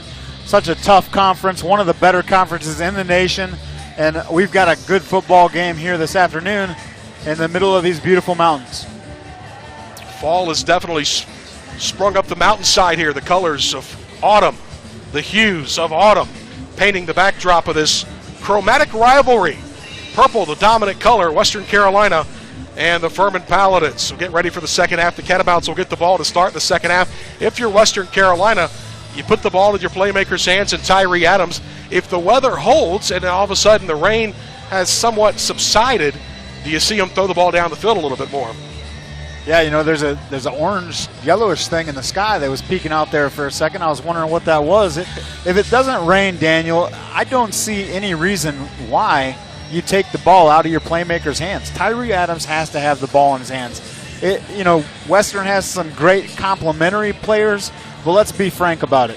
He is the gasoline that makes this engine go. And when he's on fire, Western Carolina offense is on fire. Yeah, he is the catalyst for sure. And, of course, that big orange thing you saw in the sky, I think, might have been the Great Pumpkin, Charlie Brown, as we're heading towards Halloween here.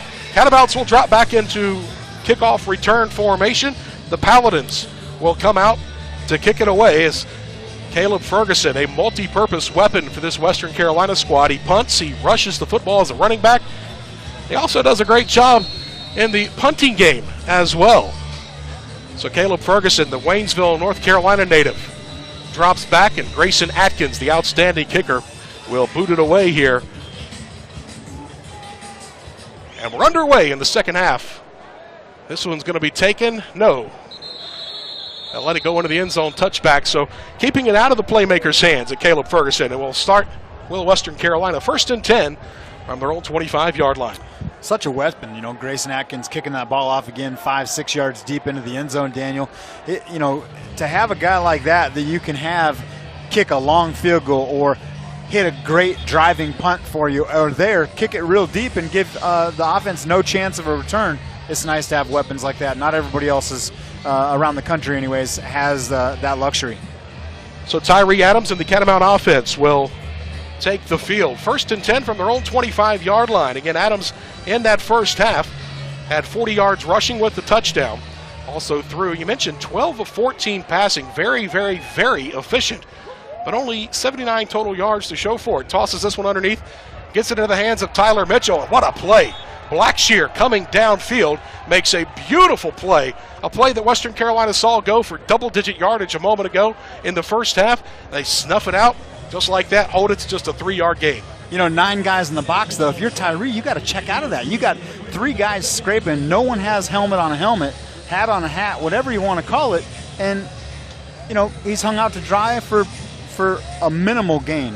You'd like to see a check out of that and take one-on-one coverage, hit some slants down the field. There was no one over the top. Again here, you've got single man coverage with everybody in the box. Delay handoff goes right up the middle. Donovan Spencer and nowhere to run. Oh, he bounces off of 2 tacklers, but is still going to be thrown for a minimal gain, if not back just to the line of scrimmage. All of that second, third, and fourth effort by Donovan Spencer. Battling up top against Donovan Perryman, an outstanding defensive player for the Paladins. Catamounts had brought in Austin Phillips, their designated blocking tight end. That'll bring up a 3rd down and 6 now for Western Carolina, still in the huddle rather. We've not seen all that much except for today. You got about 10 seconds here on the play clock. They need to hustle up. 3rd down, you want to make sure that this isn't a quick 4-and-out situation for the Western Carolina offense. Adams looking to throw, has a man, Daquan Patton, out near the midfield stripe. That ball zipped in there beautifully by Tyree Adams. In between, great coverage downfield. They had him bracketed, but he's able to come up with a big catch. Great job of adjusting when the ball's in the air. He reaches behind him, picks up a huge chunky yardage, and makes a 1st down there, going from the 46-yard line as they huddle again, Daniel, to slow it down. Again, something we've not seen out of Western Carolina, really, since Mark Spear and his coaching staff came to Cullowhee. And you go back and talk about the spread, the formations, the hurry-up mentality. Ferguson in the backfield takes the handoff sweep right side. Flag comes in, and there's a couple of flags, make it 3 now, as there's definitely some laundry on the turf now. Haven't seen very many penalties. We saw personal fouls on either side early, but it's been pretty much a clean game since those first personal foul infractions whistled in the first half. Very clean game as Isaiah Helms, the starting center there for Western Carolina, comes up a little lame, trying to walk it off here, but it's going to back him up, Daniel. Big hold there on a good chunk of yardage there from Caleb Ferguson. But this is where Western Carolina has seen things go from bad to worse at times when they're staying on time and on target, they're able to move the ball consistently down the field offensively. But when they fall behind, there's not many calls for 1st and 20. You don't need 20 yards. You need chunks of yardage. You don't have to get it all at once. Roll them out of the pocket, get a little pieces at a time, keep the ball in your playmaker's hand. They're getting ready to blitz here with the backer. Good pickup, but again, the pressure gets there anyway. Taylor Hodge, the nose guard. Backer coming up behind him. The two of them combined. 2nd sack of the day on Tyree Adams. Very quiet game for their All-American Bandit linebacker who had 15 sacks last year. We haven't heard much of him. I wouldn't be surprised if he gets it going right here on a long 2nd and 20, 2nd and 22 where it's an obvious passing down. Looking screen or draw maybe here. Again, 2nd time today that Tyree Adams has been dropped in the backfield. And again, a good start to this first drive of the second half for Western Carolina, but a holding penalty on a positive play has backed the Catamounts up now. Adams, straight drop. Good pressure coming. He's going to be dropped once again. Bringing pressure against the youthful offensive front. 4 guys swarming right at the point of attack, and the Catamounts are going the wrong direction. Well, they showed blitz. They backed out of it. You know, they brought only the 4 guys. The linebacker there, Quindarius Weems, steps back behind Osinki as he runs the crossing route. Nothing there for the quarterback of Western Carolina, and he just has to eat another sack. And you wonder how many times can you, now you've got pressure coming, obviously in a normal situation, not 3rd down and 31, you've got the opportunity to throw some screen plays or something like that when they're coming upfield. But look at this prevent defense. Catamounts will just hand it off up the middle and try to set up a punt. Here's, 3rd down and 31, sure. You can have the safe play there, and you can run it up the middle for, 6-7 yards. But if you really want to go after it, throw the ball up. If it gets picked off, it's as good as a punt. If he goes up to try and get it and it's pass interference, it's an automatic 1st down. Why just go ahead and give up the ball? Here you're going to have a punt from the 35-yard line. To me, playing it awfully safe. And right now the Catamounts are in a ball game at 13-7. And they'll call upon their redshirt freshman punter. Looks like this time it's actually going to be Brandon Dickerson that drops back. Line drive punt takes a Western Carolina roll, and good coverage downfield. Curtis Roach at the point of attack, dangerously picking that ball up.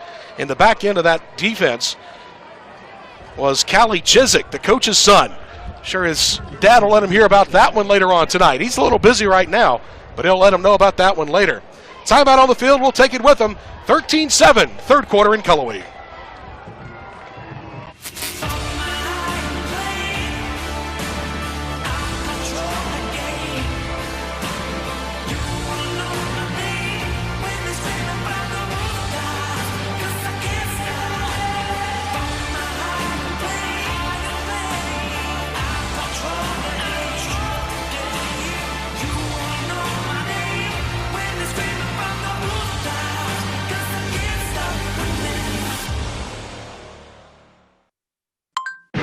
Hey Google, turn on the flashlight. Turning flashlight on.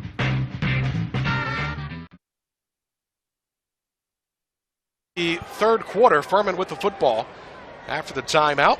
Daniel Hooker alongside Rick Richards, our entire ESPN crew with you on a rain-soaked Saturday afternoon. 2nd weekend in a row. Teams are going to be tired of seeing rain on the football field. Granger will keep it himself. Good hang on there. Middle of that defensive effort. Again, Ty Harris called his name multiple times today. And talk about a junior that's really starting to become a big part of what this team is trying to do. And that's Ty Harris doing a good job there. Middle part of that defense for the redshirt freshman Granger. Great turnout here, Daniel, by this crowd. Western Carolina, 17th in the nation, averaging almost 10,000 fans a game, coming out braving these weather conditions in a pretty solid football game. Hand off on the straight drop, looking for some running room and powering over defensive back Ronald Kent. And again, that's going to be their main man, the main running attack, and Devin Wynn, junior, went for 217 yards earlier this year on just 14 total carries, a couple of touchdowns. named SoCon Player of the Week after that 217-yard rushing effort. 14 carries, Daniel. That's putting in some work right there. Under 10 minutes, heading down towards the 9-minute mark. Rain on the camera lens as it's coming down good.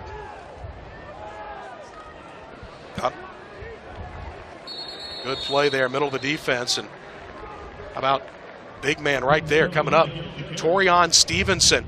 And the one thing this Western Carolina defense has talked about this year, Rick, is the fact that Torian Stevenson came into camp number 3 on the depth chart. His backup, Roman Johnson, who has also started, a true freshman out of Greensboro, North Carolina, was number 4 on the depth chart.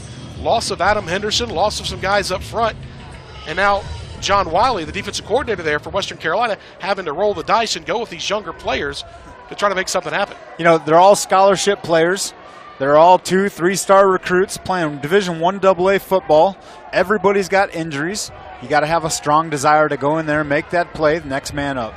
Granger pushes the pile, trying to get close to midfield, but nothing doing. Granger will be stopped shy.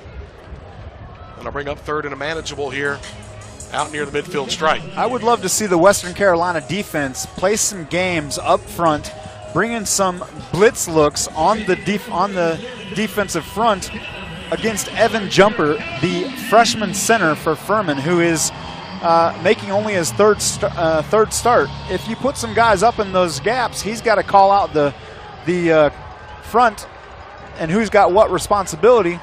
A little tough for a freshman to do that. Good gain there. Second and third effort by Devin Wynn will move the chains again for this Paladin team. Nothing special right now. I mean, it's just all line up and run straight downhill for this Furman offense. And another first down, so they can't stop them. 7.5 to go. John Wiley, defensive coordinator. Another turnaround and a handoff, looking for the edge, finding the edge. Running room, stepping out of bounds, and another big gain, that time by Corey Watkins. Just back after back after back. What you normally see from teams in this Southern Conference, like the Citadel, like Wofford. Furman now with that option attack falling right in line as well. Boy, I tell you, Abrams, Granger, Watkins, Wynn, whoever it is, and if he wouldn't have stepped out, Daniel, he would have had a heck of a lot more yards than that. But just chewing up some clock here and taking it methodically down this field for another first down. First and 10 for the Furman Paladins, 6:45 and rolling. Content now, Granger looking to pass, late blitz, gets there. The throw across the middle, too tall. In coverage was Ronald Kent. Ty Harris with the pressure in the backfield. And how about the best cover corner for Western Carolina, Ronald Kent. It's been run, it's been run, it's been run, but he stays with his man that time in the hip pocket and was right there to help with the incompletion. That's what Furman was thinking, Daniel. You know, show run, and see if we can catch Ronald Kent peeking. He was like a blanket on him for at least the second or third time in this game. Great man coverage there. Second down and 10, taking a shot on first and 10. Just outside the 35, we'll call it the 36-yard line. Thomas Gordon across the formation in motion. Option play coming. They got a man out in front, in space. Watkins turns the corner, jolted out of bounds, big flag. Coming in a couple of times. Roman Johnson, the nose guard, was out in coverage that time, and he was cut down. And this is in that area of an illegal block.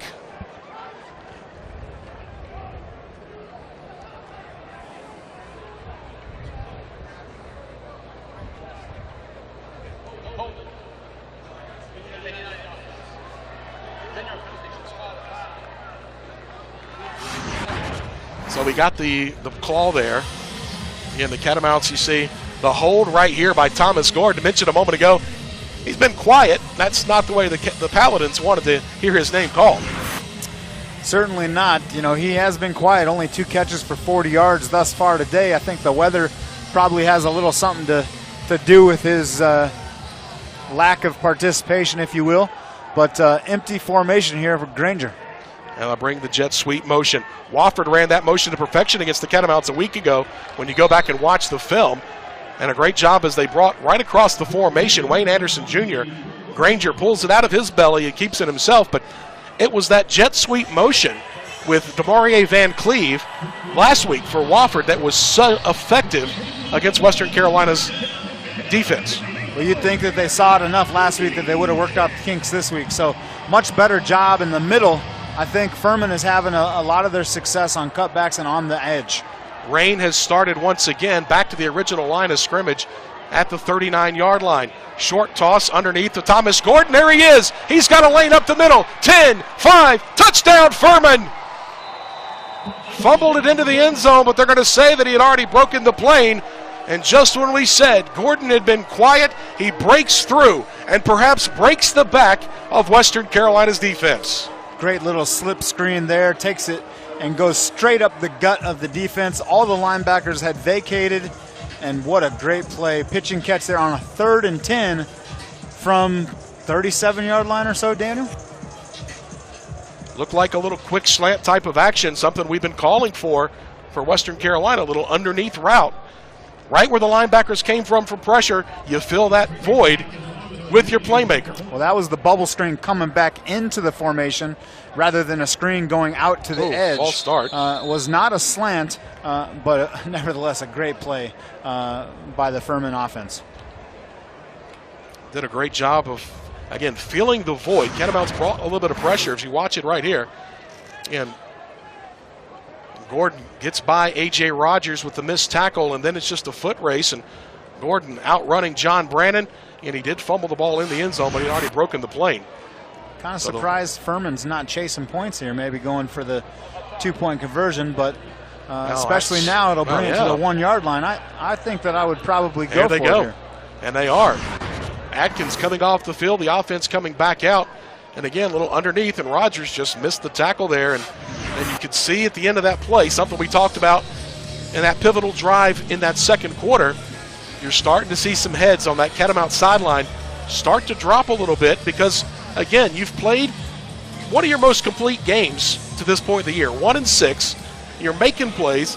It's a one-score game against a nationally ranked opponent in your ballpark, and a big home run ball like that over the middle on a 3rd and long, nonetheless, really hurts. Yeah, but each and every one of those Catamount coaches needs to be coaching up their position and telling them we're still in this. You know, this is too easy. No one even touched him there to walk in for the 2-point conversion to go ahead and make it a 2-touchdown game. But as I look over there at the western sideline, you're exactly right, Daniel. You know, heads are dropping, and they're like, oh, no, here we go again. But I also look at the coaching staff, and there's 10, 15 coaches, all staff, all included, that can go in there and say, we need you. How are you going to make this happen? It's a 11 guys doing their job. Timeout on the field. We'll take it with them. 5:35 to go. 21-7. Furman in front. It all comes down to a single defining moment.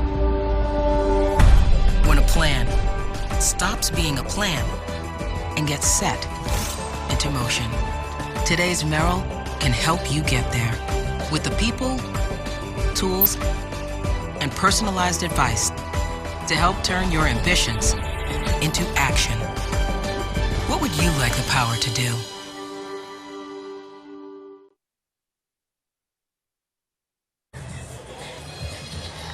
Rain continues to fall here on a Saturday afternoon from the mountains of western North Carolina. The Furman Paladins drive down and punch it in. 10-play, 71-yard drive. Thomas Gordon with a 36-yard reception from Darren Granger. This time Caleb Ferguson will have a chance to return from inside his own 5-yard line. Takes it out close to the 25, and that's where the Catamounts will scrimmage 1st and 10. And a good return by Caleb Ferguson, trying to make something happen for this Catamount special teams unit. 5.5 to go, and now it's turning into a must score every time your offense is on the field for Western Carolina, because we've seen almost a 5-minute drive by the Paladins a moment ago. The Catamounts have the game's longest drive, going 75 yards in 9 minutes back in that first quarter. But Tyree Adams has got to be the playmaker that the Catamounts know him to be. Toss sweep near side, Saheem McQueen. He's going to be gobbled up, going with the speed to the outside, but Again, good pursuit, good angles by Furman, able to keep it to a minimal gain. Yeah, Elijah McCoy there scraping all the way across the field from his backer position. Makes a great play, after 3-yard gain. The middle line can't block everybody, but especially guys on the second level. But Furman sure does do a great job of scraping and coming downhill and making plays in space and limiting the damage. Catamount staying in the huddle and a methodical type of possession here. Tyree Adams fakes it, looking downfield, and just throws this one away as he's hit late on the play. As again, they try a little play action, trying to take a play out of the Furman playbook. They're so good at play action. Catamounts try it there, and nobody bought. Only one man down the field in formation as they tried to look downfield and could not get it. The one guy in the formation down, Jalen Young. So Tyree, being a right-handed quarterback here, you got 3rd down and 7 or 8 yards. I'd like to see him get to the edge, roll to the right, use his legs, but have the option to maybe hit some crossers here. Western Carolina has had a great, has done a pretty good job of throwing the football here today, 14 out of 16. You'd like to see the ball stay in his hands here. 14 out of 17. They set up the screen. Underneath pass coming and read beautifully. Submarine tackle. Patrick Wells, the safety out of Franklin, Tennessee. Read that one beautifully. Comes up and cuts it down for little to no gain. And again, it's turning into 3 and out for Western Carolina. What do they call it? Sometimes when you go 1-2-3 kick, 1-2-3 kick, turns into the old chorus line type of offense as you're unable to get anything going.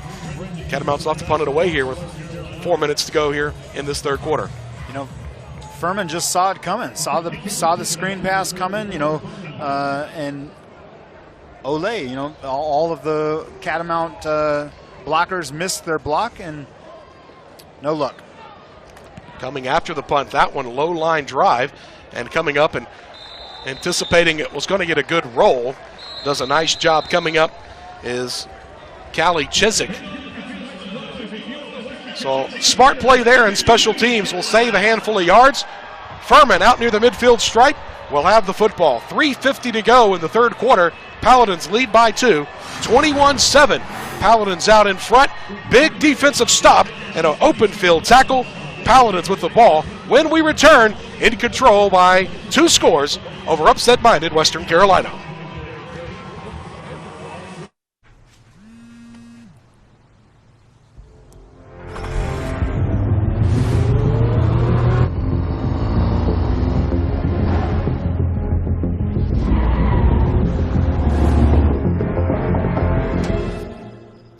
Not much. How about you? Are you answering my text in person? I am, yeah. LOL, come on in. This is tech that helps you be there. The Nissan Altima, now offering the most tech-advanced engine in its class.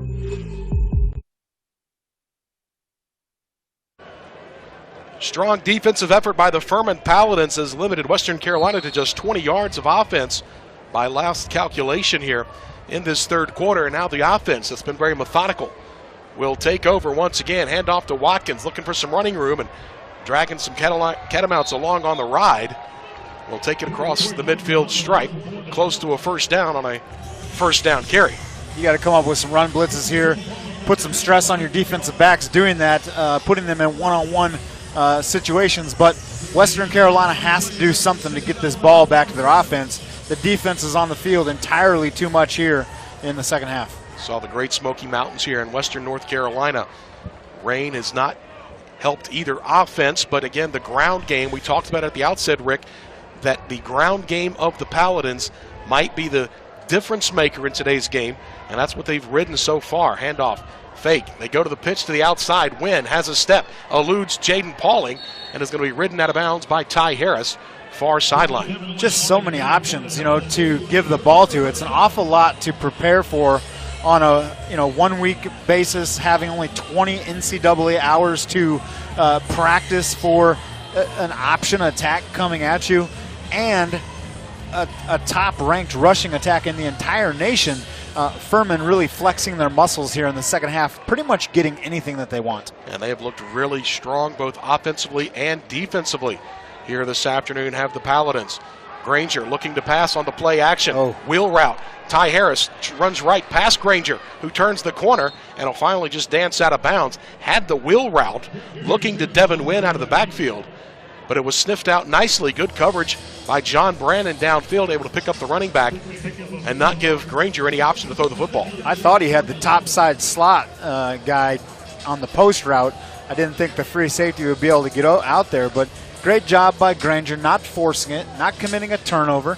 At the end of the day, sloppy conditions, turnovers, whoever wins that battle generally wins the game, with the exception of last week. Furman won the turnover battle, losing the game to the Citadel. Wynn falling forward, stopped at about the 28-yard line. But just to finish on that, it generally does not happen. When you put the ball on the ground, or you cannot pounce on the ball when it's on the ground, as Furman found out there in the first drive of the game, there, you have to take care of the football. Western Carolina last week at Wofford had a couple opportunities.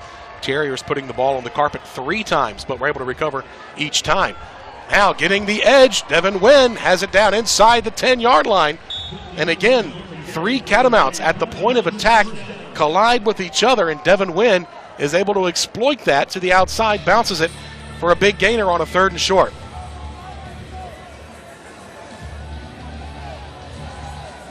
Got to be impressed with the running ability of Devin Wynn, who quite honestly has been 3rd or 4th down on the yardage chart today. But look at this right there.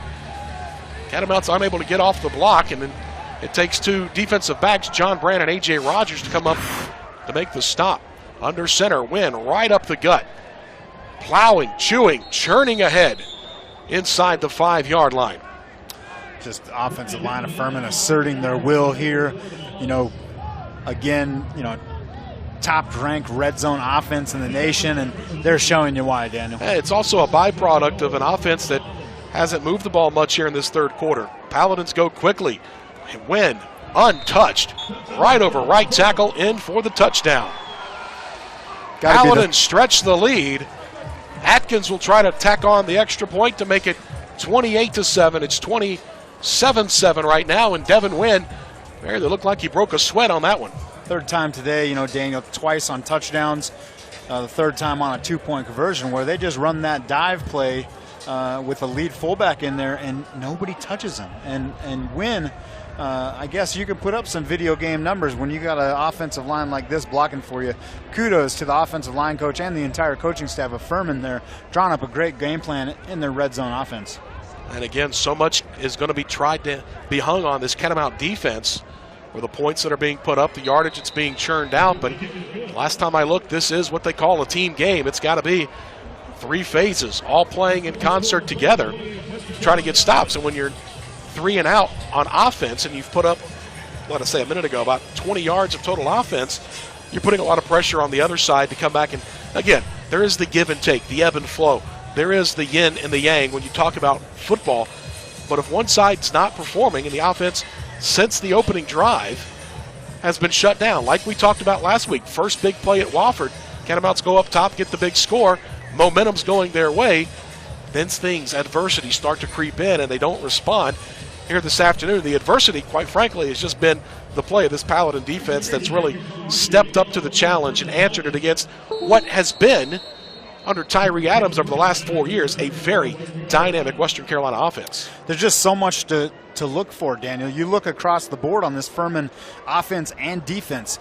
Devin Wynn, along with his 3 other running mates, all running the ball well. You've got Granger, you've got Thomas Gordon, you've got Adrian Hope, who had 15 sacks last year as a freshman. It's unbelievable. They got lots of talent here on this roster, and they could be a force in these FCS playoffs. You talk about the Furman Paladins under the direction of an alum, former offensive lineman. Back in the 80s, Clay Hendricks has come back and brought some of that Air Force mentality to this offensive attack. It's an option that likes to throw the ball. We're seeing that more and more. You talk about Wofford. What's making Wofford a dynamic team? A big win today over Chattanooga is their ability to add that pass into that running game.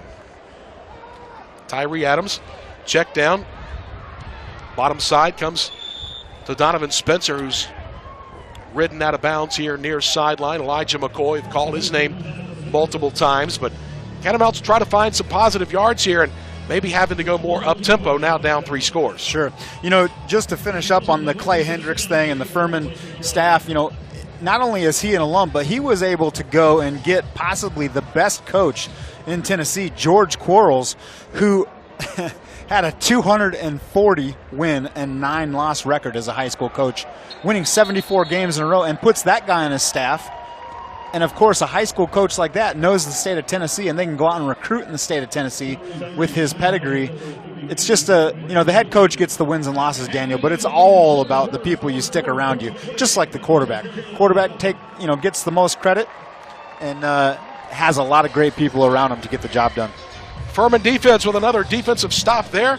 We'll bring up 3rd and long. We'll do it when we go to the 4th quarter.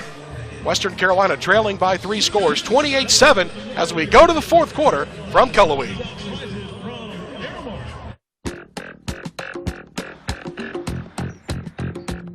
As your life grows, so do your needs. And with Bank of America and Merrill, the benefits you get can grow too. As a Preferred Rewards member, you can enjoy priority service and exclusive discounts, so your growing life can be more rewarding too.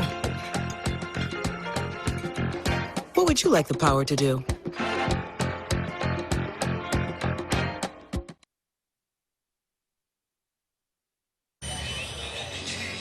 What has been an impressive offensive output by the Furman Paladins this afternoon might overshadow what we're seeing by the Paladin defense.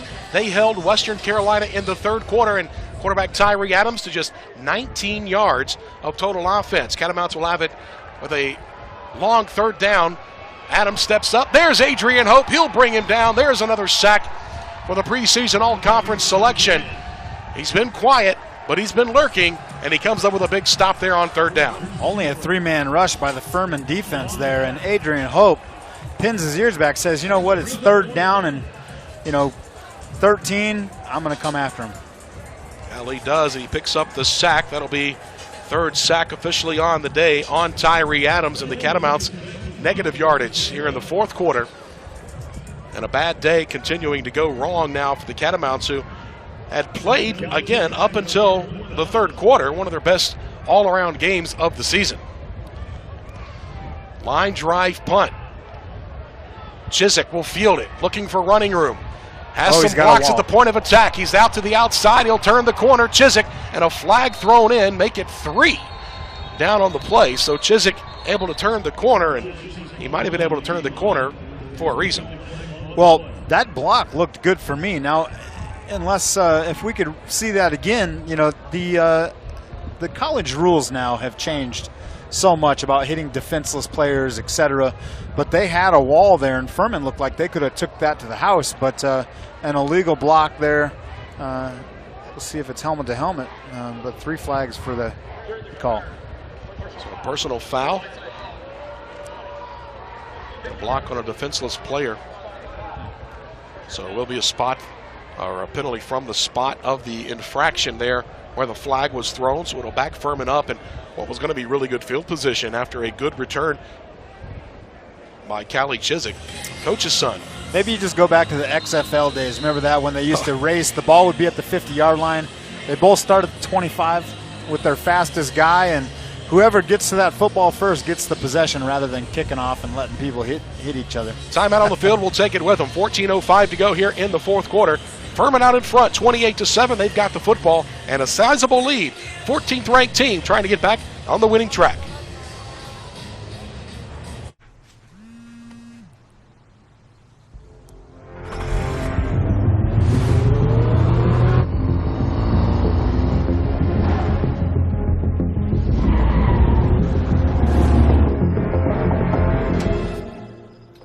Not much. How about you? Are you answering my text in person? I am, yeah. LOL, come on in. This is tech that helps you be there. The Nissan Altima, now offering the most tech-advanced engine in its class.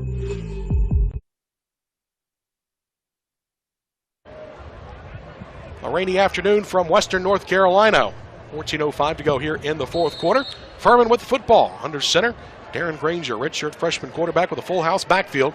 Option pitch coming near side. Catamounts get some defenders up the field, but it's going to be Corey Watkins taking it for what was a 5-yard gain. And the one thing that is the most frustrating when you run against an option team defensively is you can do everything right, and the offense still gained 3, 4, 5 yards a clip, even if you're playing it correctly. That's what makes the option so difficult to defend. It's hat on hat, do assignment football, keeping leverage, waiting for your teammates to come downhill and rally to the football. This double wing is tough. You're right, Daniel. Devin Abrams set directly behind Granger. Watkins in motion. They fake the toss back the other way. Now they will pitch it out in option formation. And out of bounds coming near sideline. Good carry by Wayne Anderson Jr. And again, you talk about Wynn and Abrams and Watkins, Granger, Anderson Jr. They just continue to run different running backs. Nobody with, a potload of yards. Devin Wynn with 74 leading the way at the start of this drive, but there's just so many options, so many different guys, and very interchangeable parts. It's a great Eli Whitney type of offense where interchangeable parts, they all fit right in making plays. But they've already got 262 yards rushing coming in, I should say, so far, and they're averaging 280 on the year. They're getting awfully close to eclipsing that already with still 12 minutes to go in this game. And again, they run straight forward here and will get the first down to move the chains. And again, you're starting to see on that Western Carolina sideline some of those things we talked about. Head starting to hang, dejection setting in. And, Coach Spear has said all week he wanted to go back to basics and go back to things that made football the great game that it's been for the last 150 years at the collegiate level. And that's the basics, the fundamentals, effort, intensity, toughness, and trying to play that way. But right now, Western Carolina trying to find a way to dig deep. But again, this Furman team just keeping that foot and keeping Western Carolina down with that offense. 12:14 to go. Timeout taken here by the Furman Paladins. Clay Hendricks saw the play clock dwindling down as Furman going into their methodical motion here in this ball game. And with 12:14, we'll keep it right here with 28-7. Again, we talked about Western Carolina and the struggles we showed earlier.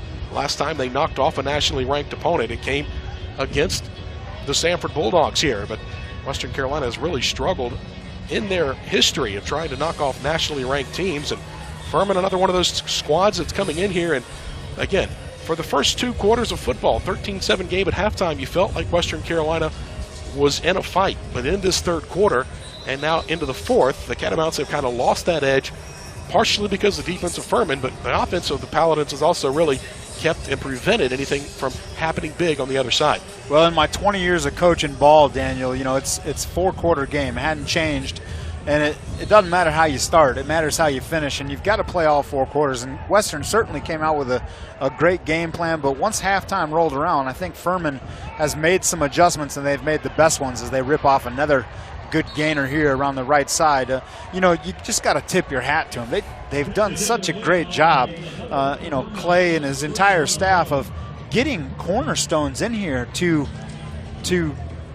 be the foundation to build of growing this program back to where it is.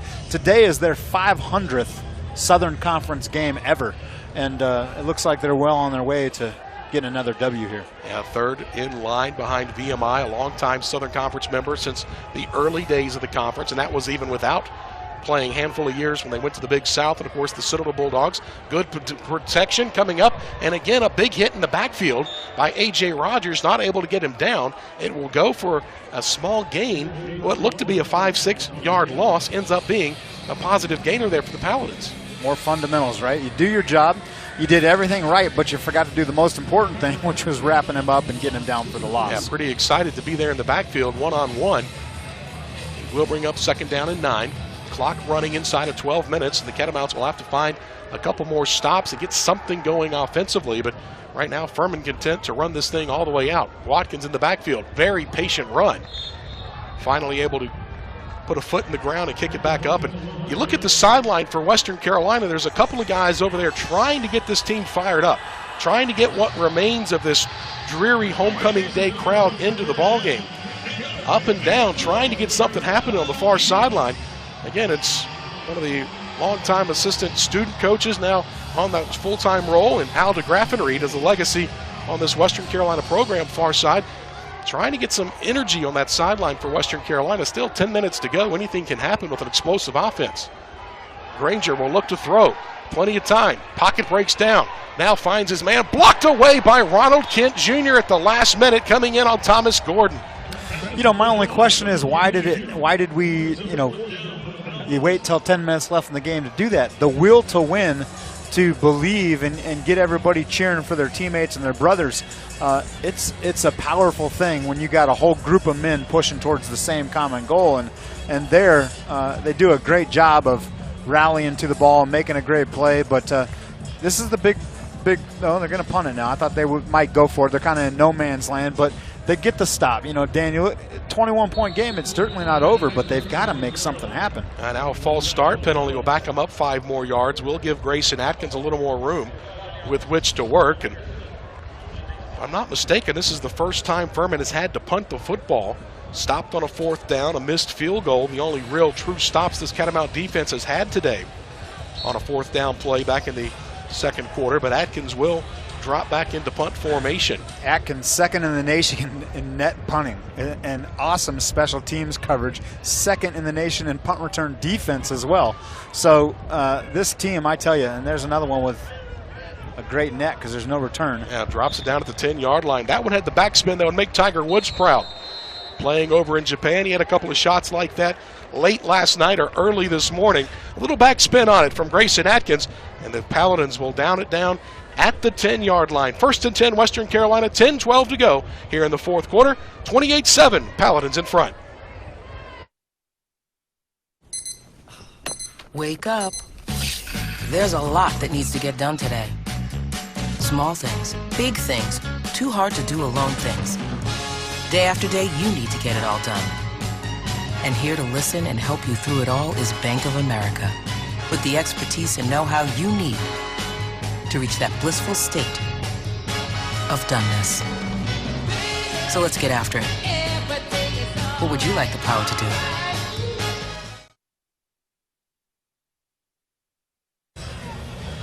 Catamount offense set to take the field, 10-12 to go. Furman out in front, 14th ranked team in all the land. And are out in front by 3 scores, 28-7. Scoreboard might be surprising for some of the teams around the conference to tune in or to see that score.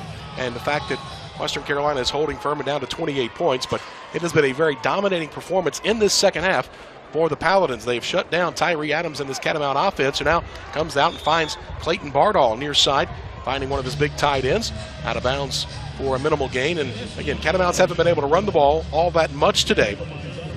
Again, using these short passes, little out routes, little extended handoffs for Tyree. They don't need to do the out routes, and they don't need to go to the outside edge. What they need to do is 6-man rush there, nobody in the middle of the field. They went 5 wide receivers. They need to run inside slants with the 2 slot guys. They would have ran to the house forever. In fact, they still may be running.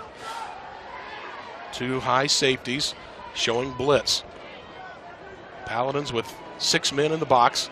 Instead, they hand off to Donovan Spencer. Patient run, tries to cut it back, and a violent attack right at the point of attack by Donovan Perryman on Donovan Spencer, trying to get to that first down stick, but will not. And that will bring up a 3rd down. You know, before the half, Daniel, Western Carolina went to the hurry up there in the 2-minute, and they went a lot of spread. You'd like to see them do that again here.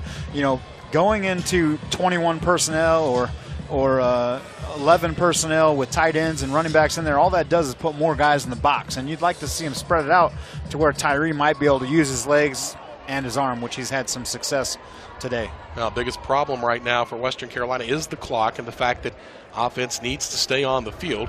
They come right, they brought a blitz, they throw it out to DJ Thorpe. He dances a little bit, but will spin forward, and we'll have a 1st down. And you'd like to see Thorpe catch that and put the foot in the ground and go straight up and down the field to make something happen, but a little shimmy move there, gets around 1 tackler, and will be a 1st down for Western Carolina. I believe their 1st of the second half, maybe the 2nd of the second half. Not very many since the halftime break. Certainly not, and it is good to see the sticks move and get a fresh set of downs, but the clock is rolling with just a little over 8 minutes left, Daniel, and you said it best. That is their worst enemy, and they're still huddling up here. They need to go. There needs to be a sense of urgency as they come out in doubles here. You know, we need to throw the ball down the field.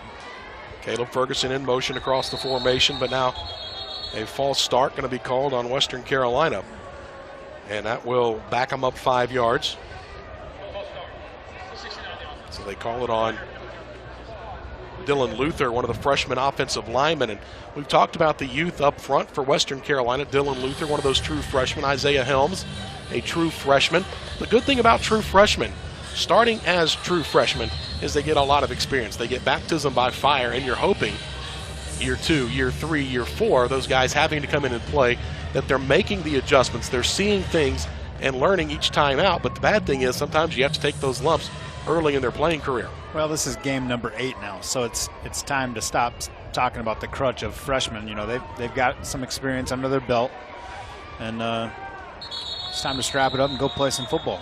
Not a whole lot of running room there for Tyree Adams, trying to make something happen. And again, they've really bottled up Tyree, who comes up again now with that toe. And first time we've seen that toe injury that took him out after just 4 plays at Wofford a week ago. Starting to rear its head here as and that limp is certainly noticeable. Yeah. Talk about the 150th year of college football being celebrated this year. You mentioned a moment ago, 500th game in the Southern Conference for a storied Furman Paladin football team. Adams just gets that one away, and Spencer can't hang on. Tyree does everything, and he's slow to get up in the backfield. Yeah, the mobility just not there, and Will Jones. Clay Hendricks and his staff recognizes that. They see him limping around, so they bring some extra pressure, and they get there. And Will Jones probably going to have to come in here. Yeah, Will Jones has come off the bench. Tyree down with that toe injury. And again, you talk about a young man that has come out here and last check had completed all but 4 passes on the day. Not a whole lot of vertical. They've not gone down the field as much as you might like to see. But again, you wonder how much can he throw? How much is that? You know, he's shown the ability. He's shown, you know, we've seen him bounce around and use that jiggle wiggle that makes Tyree Adams such a good player. But watch this again. On that back foot, there's the slip, the plant, and then here comes all the pressure from the Paladins. He's able to get the pass away, but right here at the end, jam. 2 times right there on both of his feet. Tyree Adams has been under pressure and under duress a lot this afternoon, and now Will Jones, the redshirt sophomore, who started a couple of games earlier in the year when Tyree was serving a team suspension, will be the guy to come on here. If he inherits a 3rd and 14, this is kind of like coming in late in the ball game and you inherit a bases loaded jam and you've already got 2 balls and no strikes on a batter. Now Will Jones will have to come in and try to make something happen, and got a few tosses on the sidelines. A very accomplished quarterback out of Page High School down in Greensboro, North Carolina. All he's going to do is turn and hand off to Donovan Spencer. They'll look for running room, but on a 3rd and 14 will not get enough, and the Catamounts will have to kick it back away. And again, you talked about this Western Carolina offense that struggled, stuck in the mud at Wofford a week ago. Some of the same problems that plagued them last week showing up again this week against the Furman Paladins, a very good defensive football team. Well, and here's the disappointing part of it, Daniel, is, you know, you just a little over 6 minutes left in this game, and Tyree almost made it through this game, but he did not. And re-aggravating that toe injury, now all of a sudden you're thinking about next week. You get the loss here today, most likely, and then you lose your superstar again probably next week, or going in injured again. Sincere Allison coming down in punt coverage that time. And again, Chiswick will haul it in just shy of the midfield stripe. So not able to flip the field like they were hoping on a wet and absolute miserable condition day to watch a football game from the stands. But the Paladins are hoping the right time is now in the rain as they're out in front, 28-7 over Western Carolina, 6:15 to go. It all comes down to a single defining moment. When a plan stops being a plan and gets set into motion. Today's Merrill can help you get there with the people, tools, and personalized advice to help turn your ambitions into action. What would you like the power to do?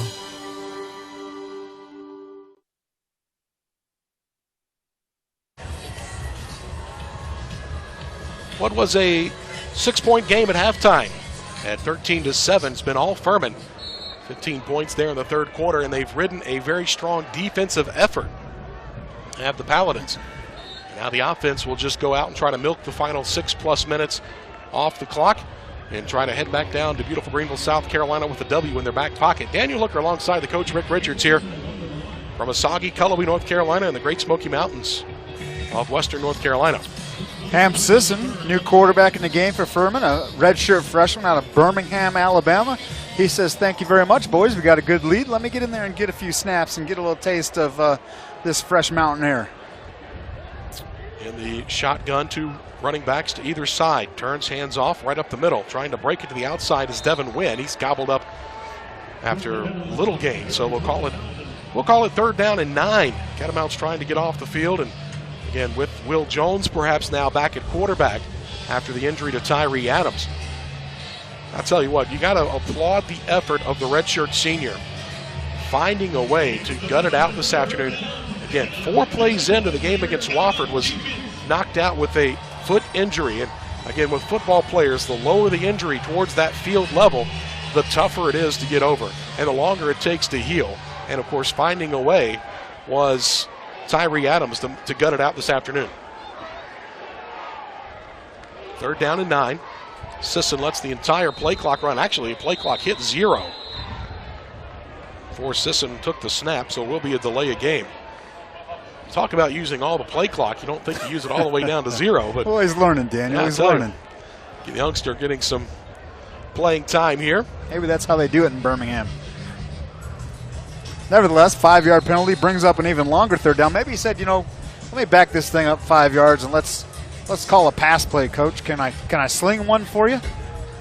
Redshirt freshman, Mountain Brook High School. If I'm not mistaken, not far from the campus of Samford University there in Birmingham. Coming across to the upstate to play some college ball. Handoff up the middle, new back, bouncing off of would-be tacklers. Dominic Roberto saw him carry one earlier. Roberto finally jolted down. Freshman out of Fayetteville, North Carolina. The one common theme I think you can talk about when you look at this Furman team, freshman, redshirt freshman, sophomore, very young, very talented, and that bodes well for the future because they are very young. Furman only one guy from their program in the NFL currently. As I look across this roster, Daniel, they got some guys that could play on Sundays, starting with that place kicker that they've got. Grayson Atkins, who is the aforementioned player who does it all, will drop back rugby style, nearly blocked. Catamounts coming after it. That one will bounce and take a Paladin roll down inside the 10-yard line.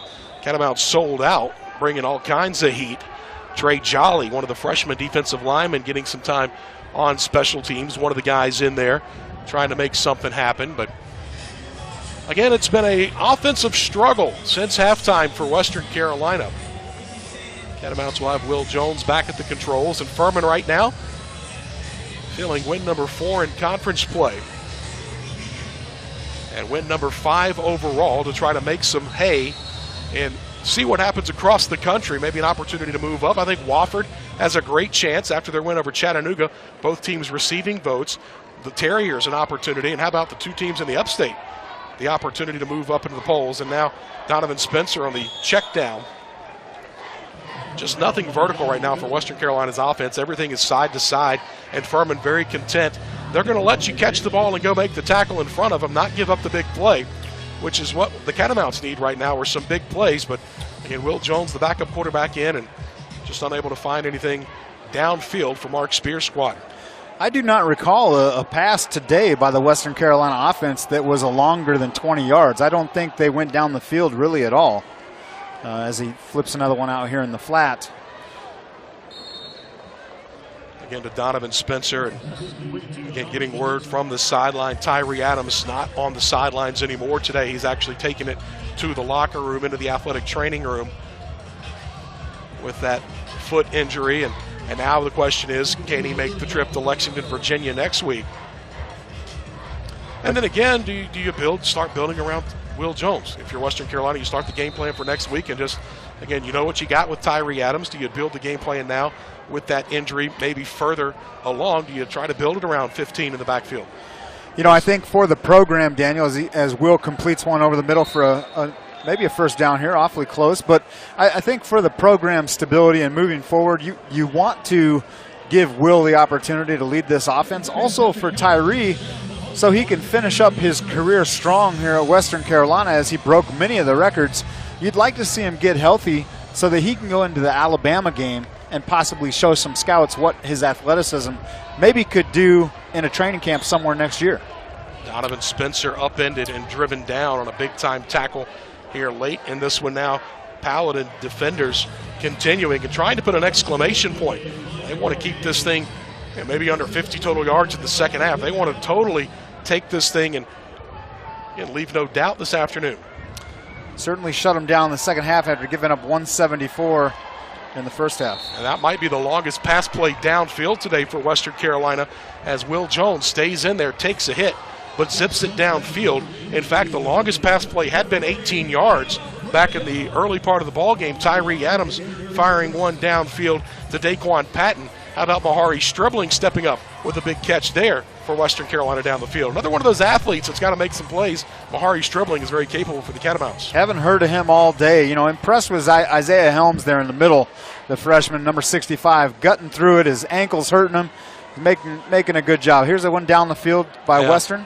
Outside move, trying to make something happen, one-on-one coverage, and again, good defense downfield by the Paladins. Domino downfield in coverage, trying to work it inside to Jalen Young, who is a dynamic freshman for Western Carolina.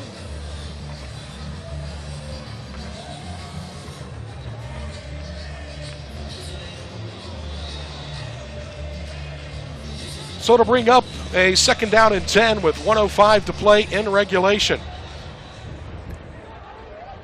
Showing a five-man front, bringing a blitz from the outside, delayed. Will Jones chased out of the pocket, looking downfield, comes back across and finds his man. Good job coming back to the ball by Donovan Spencer.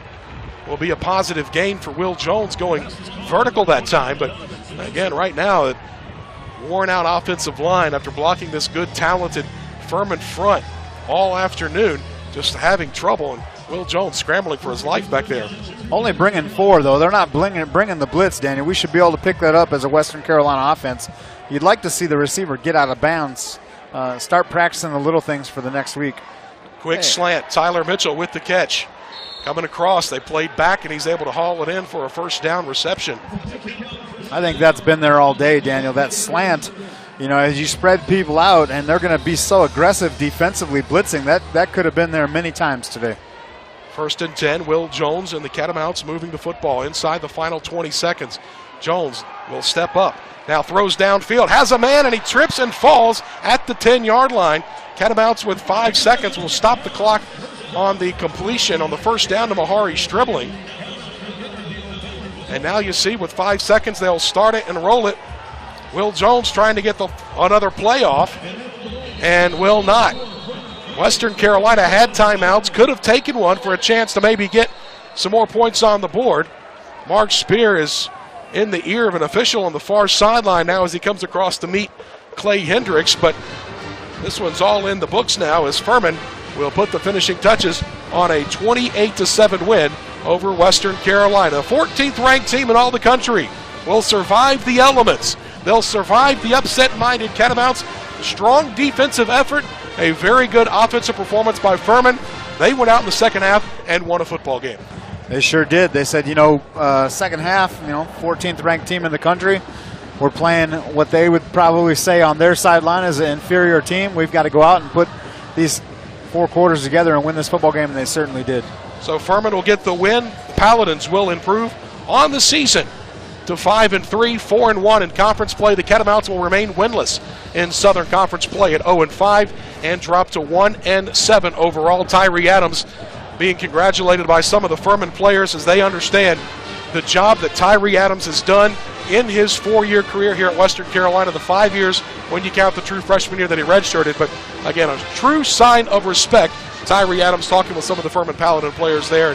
They understand that a healthy Tyree Adams maybe makes a little bit of a difference, but again, that Furman defense was very, very good. Good to see him out here walking around. At least, maybe he goes in, gets the tape off, a little treatment, gets started. But it is good to see him trying to jog off the field here in a boot, you see, already trying to protect that thing possibly for next week. Catamounts will head to VMI next weekend and see if Tyree Adams will be able to go in 1 week's time against a very good VMI team that is off idle this weekend. They got to watch today's game. They got to prepare for Western Carolina. Catamounts will head back. Furman picks up the big win here on the road. The Paladins will stay inside the top 25, perhaps moving back up closer to that top 10 overall. For our entire ESPN crew, the coach, Rick Richards, alongside here in the booth, I'm Daniel Hooker saying so long from Whitmire Stadium in beautiful Cullowhee, North Carolina on a rain-soaked homecoming Saturday. It's the Paladins 28 and the Catamounts 7. All games airing on the ESPN networks are streaming live and are archived on the ESPN app. This has been a presentation of ESPN.